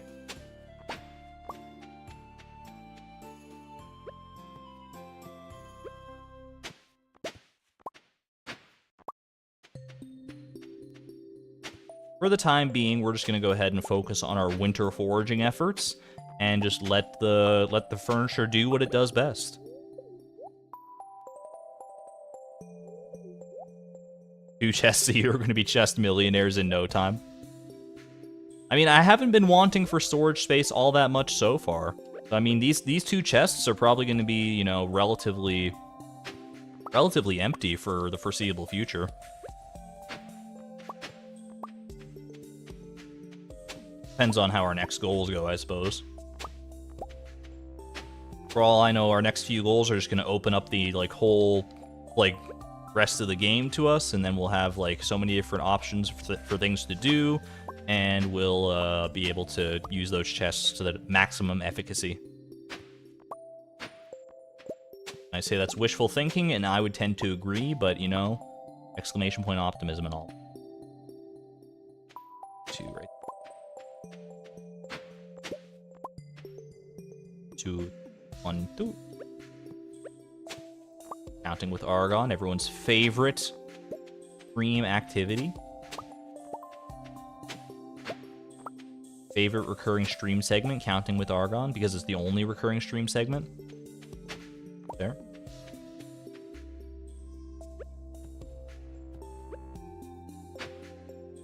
Oop. Wait, I'm 1 down? I'm a fool. It's right here. It's here. It's here. Yes, okay. Perfect.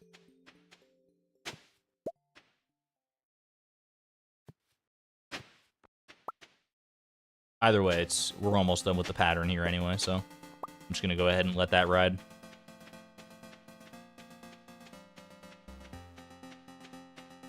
It'll double your non-clothing based storage space. I still think that dresser is probably like one of the best investments we ever made so far. Having infinite storage space for our clothes, it's gonna come in so useful, especially when we get our next blue denim cowboy hat. Mark my words, we're going to have one of those before everything's said and done.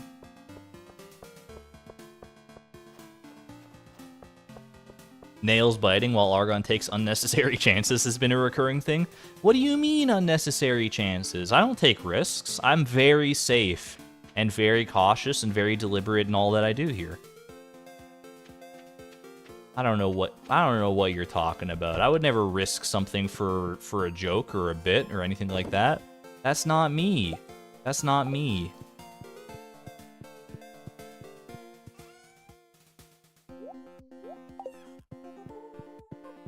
Like, you know, I wouldn't take, like, something like... I wouldn't do something like take this copper bar, like, the only thing that's, like... That, like, the only way I can get this is from a trash can, and the fact that we even have one is kind of a miracle in and of itself, and the fact we're not going to get, like, Like, I wouldn't just, like, hover this over, like, the trash can like this and hover my mouse over the button and just, you know, just... I wouldn't do that. I would never do this. This is not something that's in my wheelhouse to do. Wait, just... Chat, is it left click or right click that makes you, like, drop something in the garbage can? Or is it both? One way to find out. Would never. That could not be me. Could not be me. I think it's left.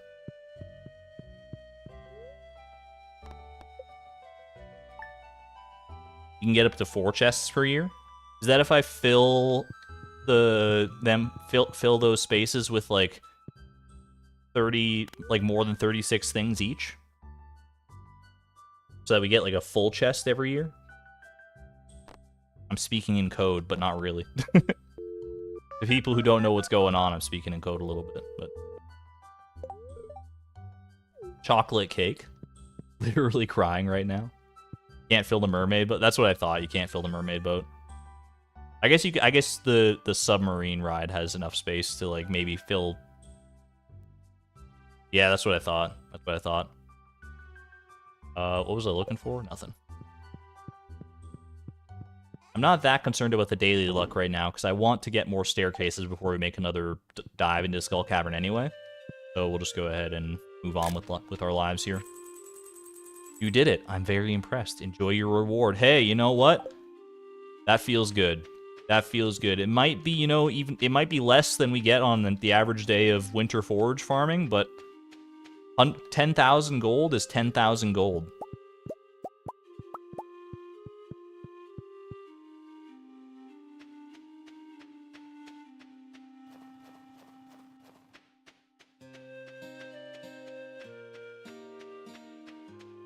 Really interesting is what happens if you put a fence or a gate in there. I can't even imagine, because normally you can't put that sort of stuff in there, right? Use chests to get more chests. I think you actually can, is the hilarious thing.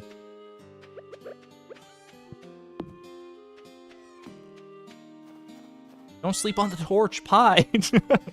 Oh no! Pictures taken moments before disaster? Okay, he's fine, he's fine. He was just, you know, snuggling up for a little bit of warmth. That was a little spooky, though. I was looking at that and like, you alright there, buddy? You alright there? Eye's doing great. Eye's too cold, warm him up. He's welcome inside at any time. He can go snuggle up in the blankets all he wants.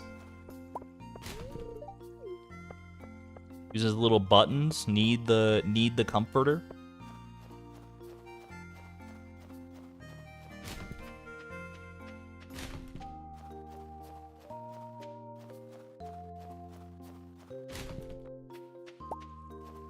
Maybe once we get a furnace, Pie can just, you know, sleep next to that and get some good warmth out of that.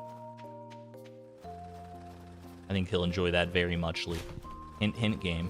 This is your cue to give me an iron bar right now so I can get the furnace.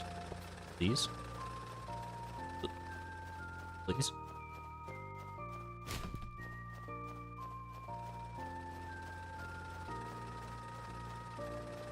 What would happen if you placed a chest full of 36 different items?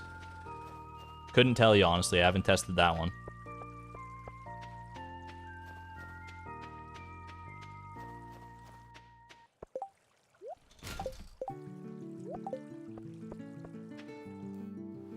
That is a good idea, though, actually. I'm wondering now what exactly would go on with that, but the interaction would be there. I don't have the chests to test it myself. 1, 2, 3, 4. 1, 2, 4. I think.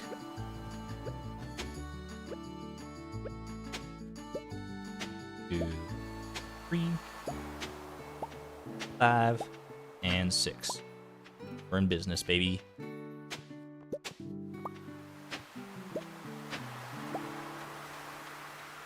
Your other friend likes mayo sandwiches. I saw you talking about ketchup sandwiches earlier.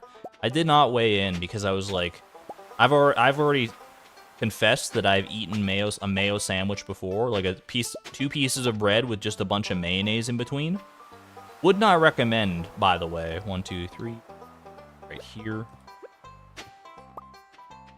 Maybe there's some people out there that enjoy them, but if you think like, oh, I like mayonnaise on my sandwich, how bad could just a pure mayonnaise sandwich on its own be? It's not good. It's not what you think it's gonna be. Like, it's just not. You need mayonnaise is not good without other things. In my professional, humble opinion, mayonnaise requires other things to achieve its maximum potential. Mayonnaise just on its own, like if you're eating mayonnaise by the spoonful, I don't know what to tell you. Maybe it works for you, and you know what? More power to you if that's the case.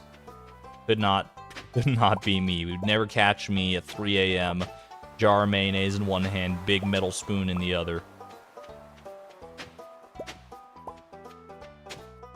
Sitting there in my underwear while I watch, while I cry to the next film in Studio Ghibli's filmography that I'm watching.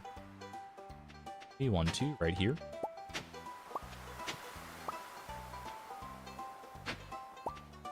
How about a remoulade sandwich? I wish I was cultured enough to know what remoulade is. I only know that I've heard of it. I don't know what it is. I hope you don't professionally eat mayo sandwiches. You've never heard of the mayonnaise sandwich eating competition of New Delhi? All the rage these days. Yo, what's up, guys? It's your boy Marky Mark 33, and today we're doing the mayonnaise sandwich TikTok challenge, where we try to eat 33 mayonnaise sandwiches in quick succession without throwing up. I like my odds. I like mayonnaise a whole lot. I grew up on mayonnaise as a kid, eating it on a cheese and ham sandwich. Yummy. Marky Mark, you threw off my rhythm. You threw off my rhythm, Marky Mark. I don't know why Marky Mark's my go-to name for, like, at your average TikTok influencer.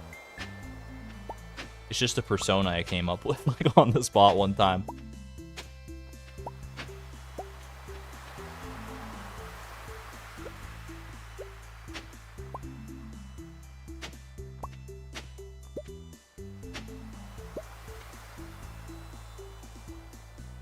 Everyone, please say hi to my mom, Marjorie, who's wondering why we're all talking about mayonnaise sandwiches. Hello, Kiki's mom. Don't worry, we have fun around here. I'm not condoning that anyone actually goes and eats these mayonnaise sandwiches. PSA, don't eat a mayonnaise sandwich. You probably won't enjoy yourself. It also, like, won't hurt you in all likelihood, so, like, do it if you're curious, I guess. But, like, it's just, I'm telling you, it's just a waste of good mayonnaise.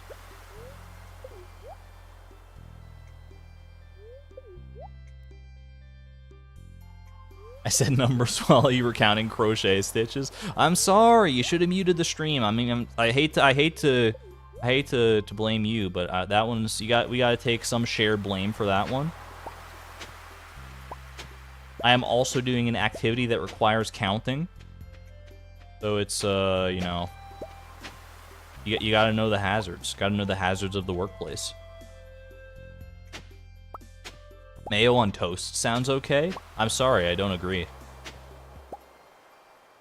1, 2, 3, 1, 2. I think it would probably be better than just mayonnaise on, like, normal bread. It's like your traditional mayonnaise sandwich type deal. It would probably be a little more palatable, but I don't think it would be palatable enough to be like, yeah, I'll have that instead of, like, peanut butter on toast, like I'm a house hippo or something.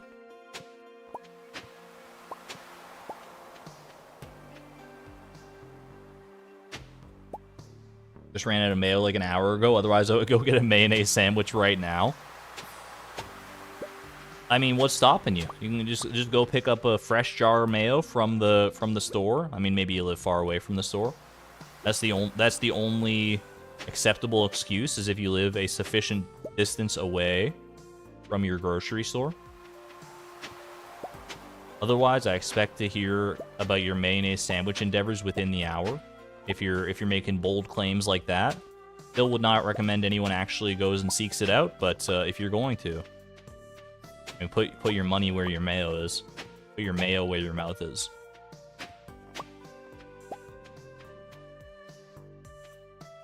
Three, 1, 2, right there.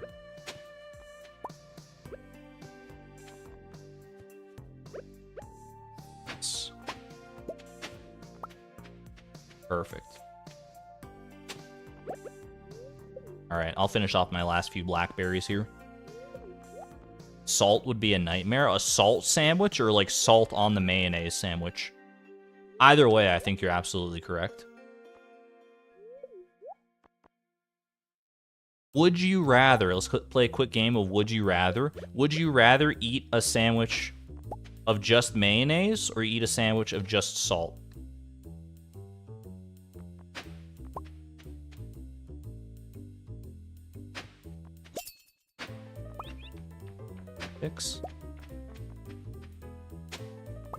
Salt?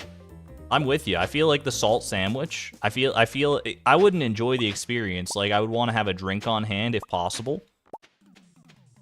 But I think I could do the salt sandwich a lot more easily than I could do the mayonnaise sandwich. Just because I've already tried the mayonnaise sandwich in the past, and I know that it's an unpleasant experience. to right here.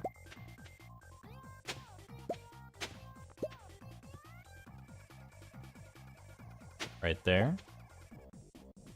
I think. I feel like one more is there. Yeah.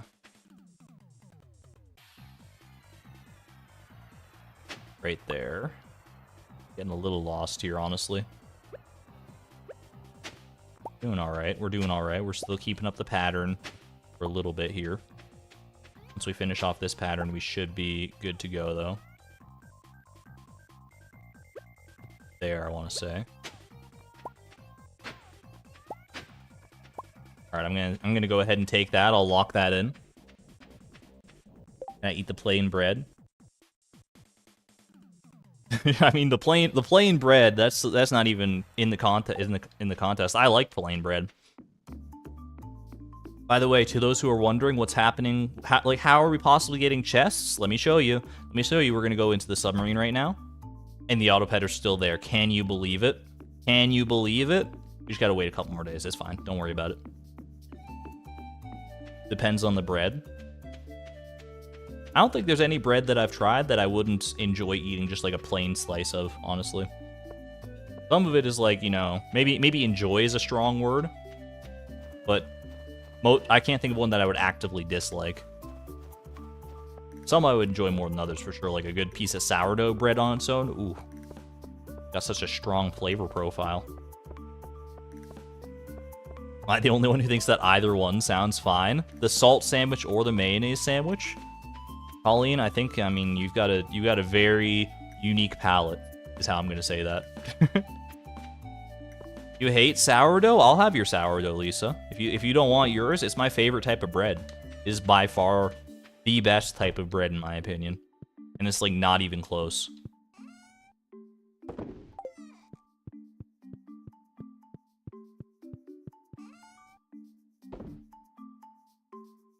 Looking pretty good on our winter forage right now. We're a little behind on snow yams compared to winter roots, but I think that's to be expected.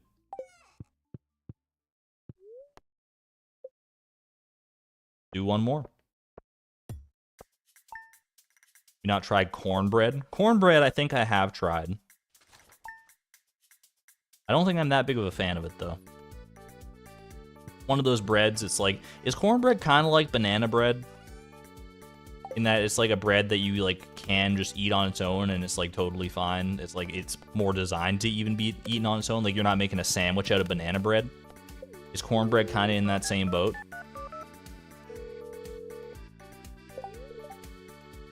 Super meal. We got plenty of those already, Gus. Thank you for your concern.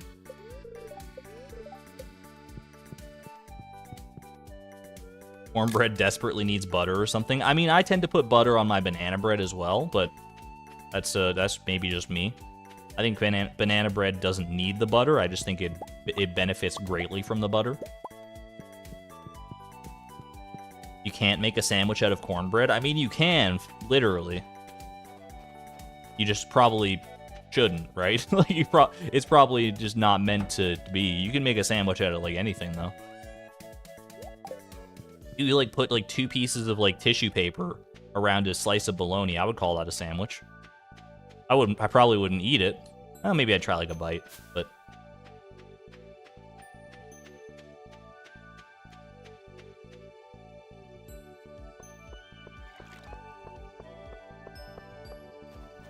it'll be a sandwich for 5 seconds, then disintegrate.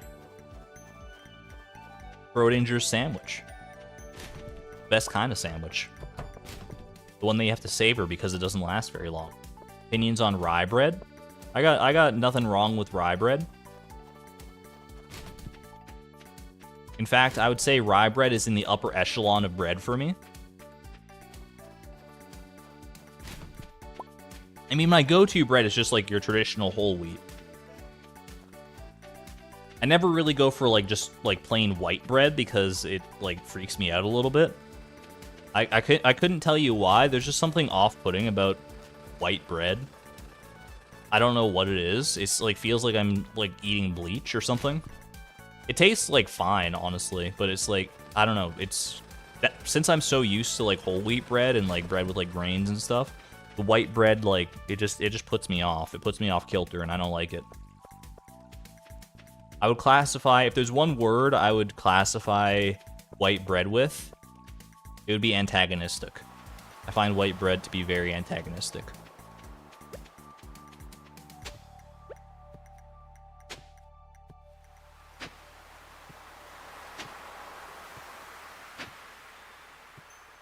White bread doesn't exist, it's all air. Is that what it is? Is that why it's so strange?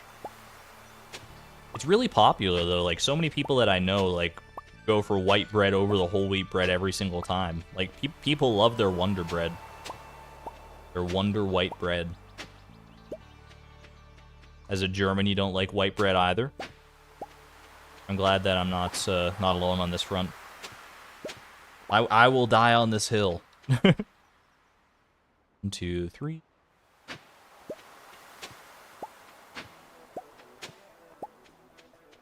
Can we form like a coalition? People against white bread.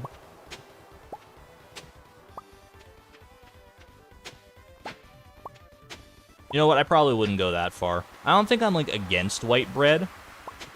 I just think that I'm if there's any other bread, I think I'm taking that bread over the white bread. I think white bread is my last choice. I wouldn't classify it as F tier, but I would classify it as a strong D tier. I guess in a bread tier list, it would probably be F tier, I guess, because like it's the worst of their breads. But that said, it's still bread, so it's still good to me. It's still okay in my book. The bread coalition. Like an Italian white bread, but not a North American grocery store loaf. Maybe that's my problem. Maybe I don't know, like the right kind of white bread. Because that's my only real interface with white bread is the traditional, like, North American loaf, like you're talking about there. Literally Wonder bread.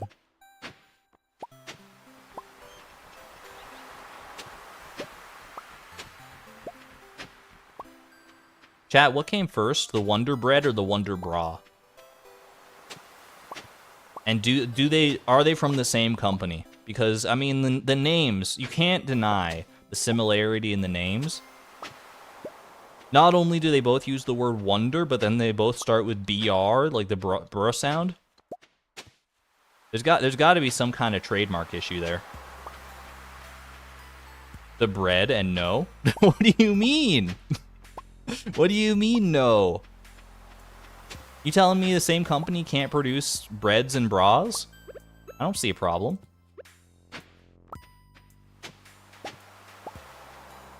The bread came first? How old is Wonder Bread? I don't mean like bread as a concept. I mean like the company Wonder Bread. Or like the company that makes Wonder Bread if it's a parent company. Wonder Bra was invented in the 90s? Really? I thought that was like a 60s sort of thing. And I thought Wonder Bread was actually more recent than I guess it must be.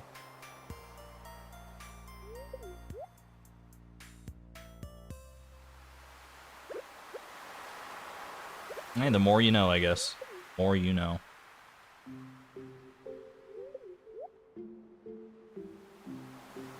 There's a since 1939 brand called the Wonder Bra as well. That's a different one though.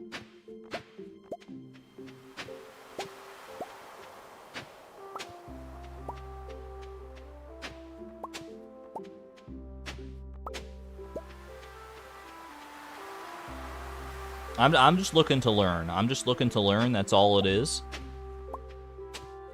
I'm not up to date on my bread or my bra, you know, like metadata. And I'm just, you know, like we were talking about earlier. Knowledge in and of itself is a beautiful thing. Whether I actually put that knowledge to good use or not remains to be seen.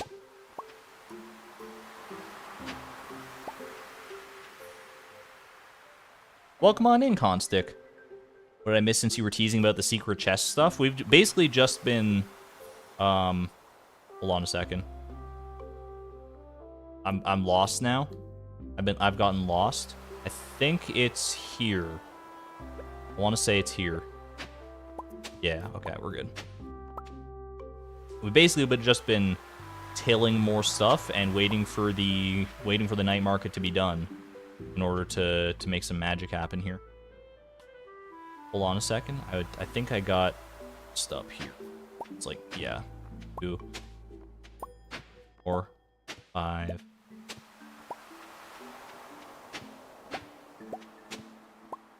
Feels like a very scuffed pattern today. I'll take the L on that one, but still gonna hit our quota. Don't you worry about that.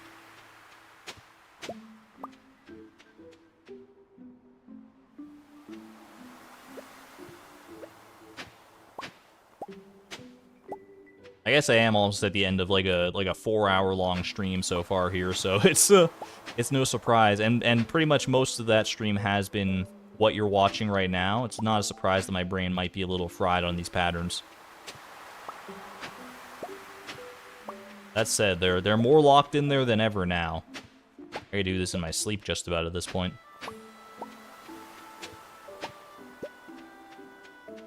Just when you get those misclicks, those just unexpected misclicks, and it just throws off the whole rhythm that you got going on. Stresses me out to try and get back on track. We always get there in the end. Do I have a cheat sheet for tilling, or am I doing it from memory? This is from memory. I've memorized the patterns, and I know sort of the fail safes and the backups and whatnot as best I can. I don't know why I ate that many mushrooms. That was not necessary at all, but we got a lot of mushrooms anyways. So I'm not sweating it too much.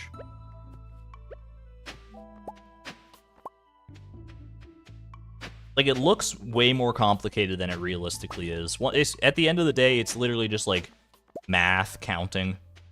It's the most basic form of counting that you learn in like when you're just a wee tot in kindergarten. Just applied on a bit more of a obtuse, not most intuitive sort of framework here. But at the end of the day, it's all it is counting. 1, 2, 3, 2. Case in point. There. Posted a video on what the fences do. I'm looking forward to finding out, Alexa.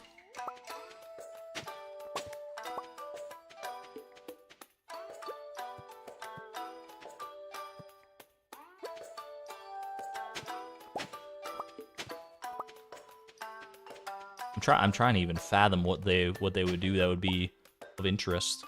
Oh shoot, I messed that up. I think that's still good right there. Alright, that's good enough for me.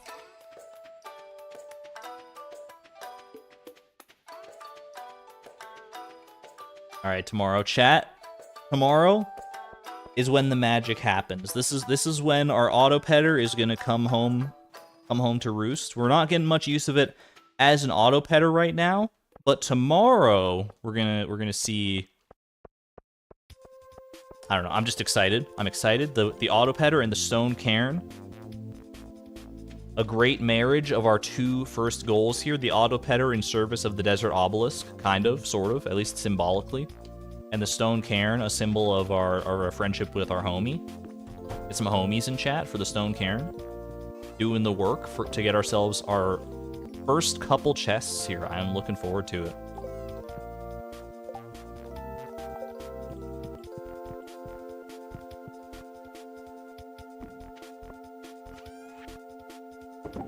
Sell the Joja Cola. Store the forage. I think tomorrow's probably going to be the last day of the stream here. I think we'll probably lock it in. We're not going to get through all of winter in one stream here, but next stream we'll get through the rest of winter, and we'll go from there. But we'll do one more day here. Did you miss the chest hack? I mean, there's two parts to the chest hack. There's one, we put an auto-petter in the submarine ride, and we put a stone cairn in the mermaid boat. That was the first part of it. The second part is going to the beach now to claim our reward.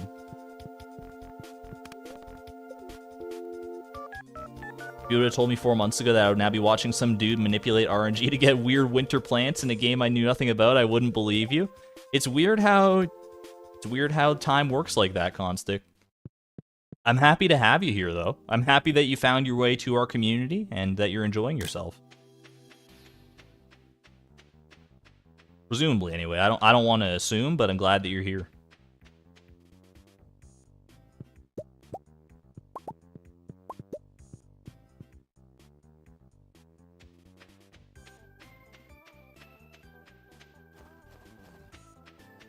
Alright, I will go store my mushroom, my lone red mushroom.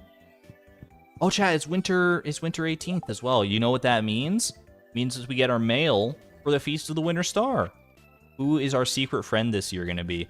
Last year, it was who? It was Jody, I want to say. I mean, this is not as exciting. I mean, this just determines who we're going to have to give garbage to and upset, so hopefully it's someone that we're not, like, that invested in. Vincent. Garbage for the whole family. Let's go. All right. I'll give Vincent. Yeah, I'll give him a Christmas that he won't soon forget.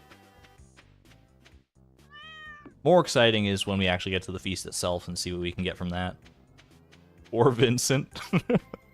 He's gonna get a soggy newspaper and he's gonna like it. Oh, it was Gus last year, you're right. I don't know why I thought it was Jody, but...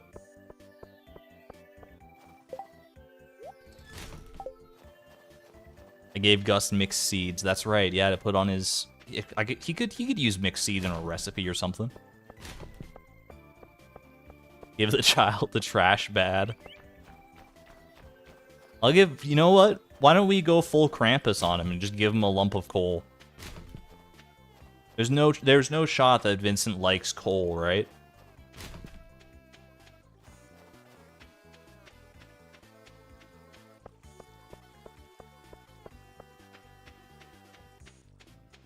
Can we get an iron bar from anyone as a gift? I think you can get them from Clint, yeah. Actually, no, Clint doesn't... He doesn't give iron bars. He only gives gold and iridium bars, I think. Iron bars aren't valuable enough, even though they're, like, literally the most valuable bar to us right now. Give Vincent beer? I mean, I know he wouldn't like it, but my moral compass would not be right if I gave a child beer. That's it's a step too far, maybe. Although he probably wouldn't drink it anyway. He'd probably just be like, I don't know what to do with this. Christmas is ruined. Alright, go get ourselves this artifact spot here. That's another glass shards. That's 3 glass shards that we've gotten so far. Hey, by the way, what the heck are these chests doing over here? I will take this. I'll take my auto petter back. I'll take my stone cairn back. And I'll take these chests as a little extra souvenir for the road. But there you go. Get rid of these glass shards to clear up some inventory space here. That is beautiful. A place to store your items, all without crafting. We finally have 2 chests to our name. Why these items do not go to the lost and found? Because that's the whole, like, crux of it, right? Is that, like, they're items that are put in a place that is only a temporary location. So you would think that when those temporary locations went away, the failsafe would bring them to the lost and found, like, similar to how it works at, like, the Stardew Fair when you put items in your Grange display. That's not the way it works. It works differently here. Lost and found didn't always exist. That's true, I guess, yeah. So that maybe this was just a temporary measure that never got updated.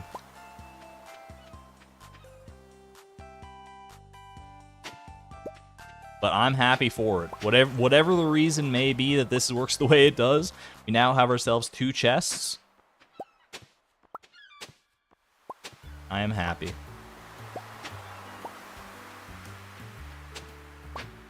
Like I said, they're probably not going to see that much use in the near future. But the fact that we have them at all... What if I just did the ultimate, like... The ultimate troll play and threw my chests in the fridge?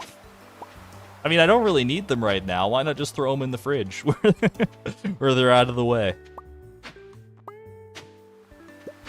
Friendship ended with chests. Fridge is my new BFF.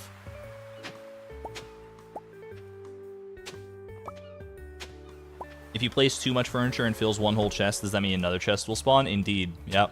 If you place more than 36 items in the in the submarine ride, then you will get a second chest out of it. I guess if you place more than like 72, you get a third chest out of it if there's enough space to do that, which there might be. Not enough space in the mermaid boat for even 2 chests, though, I don't think.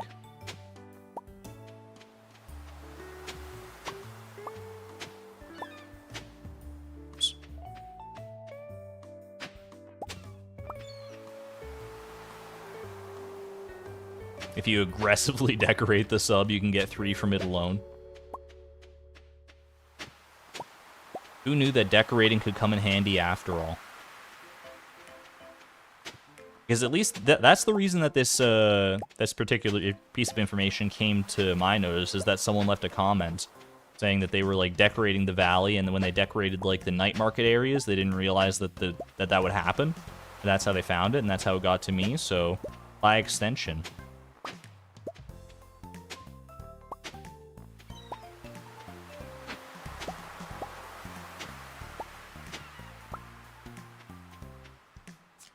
There a one-tile table? Can you put small tables with things on them? I'm not sure. I know tables themselves won't work because it, like, furniture that you can just pick up and put down without, like, using a pickaxe doesn't work for that purpose. At least in my testing it didn't. But if you put an item on that table, I feel like the item would just be lost, but maybe I'm wrong.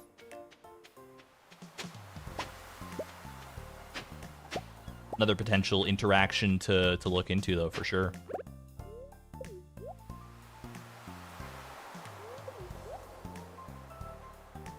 Imagine being a humble submarine captain and some weirdo fills your sub with their furniture.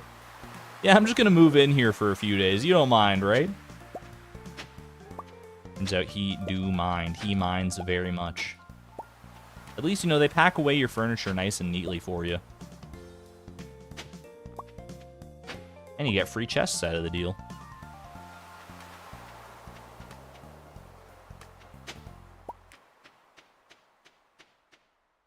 Test with random items. I think Alexa was testing that. I don't know if we ever got the results back from that test, but saw that she had mentioned that.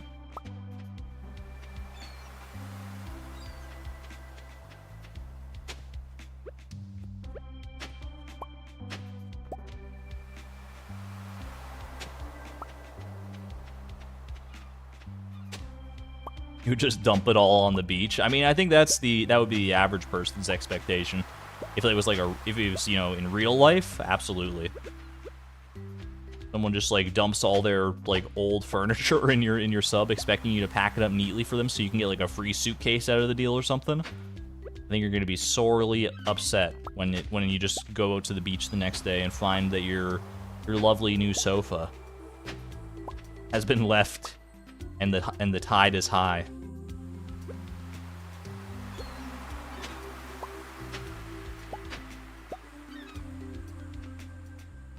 Two, three. Actually, right there, maybe, yeah.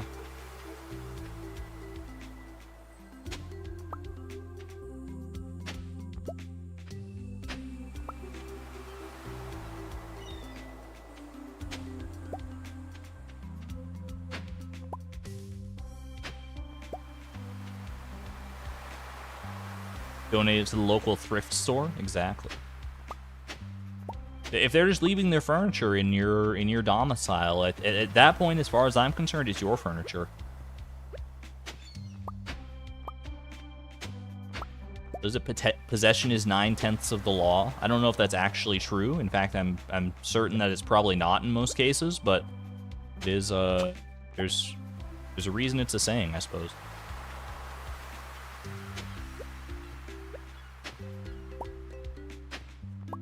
Is there a max weight capacity for a submarine?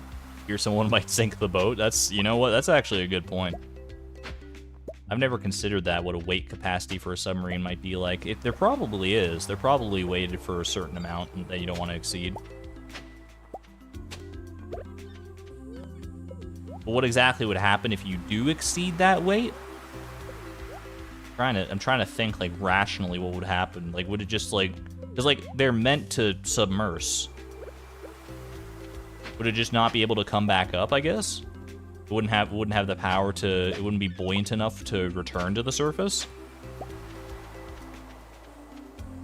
That's what my logical brain tells me, but it might not be the case. I don't know the full, you know, physics of how a submarine actually does its thing, so. I ain't a submarine captain, much as I might like to be. It would be an interesting profession to tell people that you were a part of at the very least. Right there.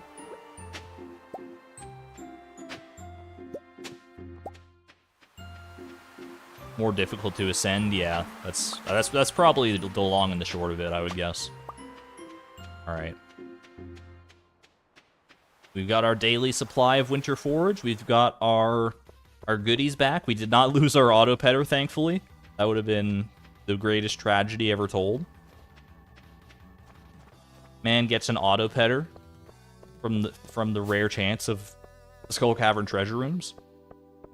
Loses it in tragic submarine accident. Quite the headline. Have a good one there, Woolly Socks. We're almost done with the stream actually anyway, so don't worry about it. You're not missing too much. Right. Can I sell chests? You cannot sell chests. Part of me wanted to meme it up a little bit, but the game's not even gonna let me try. Okay. Go ahead. Auto petter goes right back there. Gonna sneak these two chests. We'll just hide them like back here for right now. The bear can protect them. Just so they're out of the way. And now it's a surprise for anyone who doesn't know that we have the chests. So maybe they'll be like watching the stream one time. Their eyes will happen to wander over here, and they'll be like, "What's that behind the bear? What's going on there?" And they'll put two and two together, and they'll be like, "Oh my gosh, he found chests. How do you get chests? He's a hacker, trying to hide it from us." And I'll be like, "Joke's on you. Refer to VOD 13, baby." Oh, I don't know why we still got this poll going, by the way. Oopsie. Is my symbol actually the correct electron diagram? I don't know if it's the correct electron diagram, Josh, but it is the correct amount of electrons at the very least. But I don't know enough fully about chemical diagrams to know for sure, but I made sure that it was 18 electrons.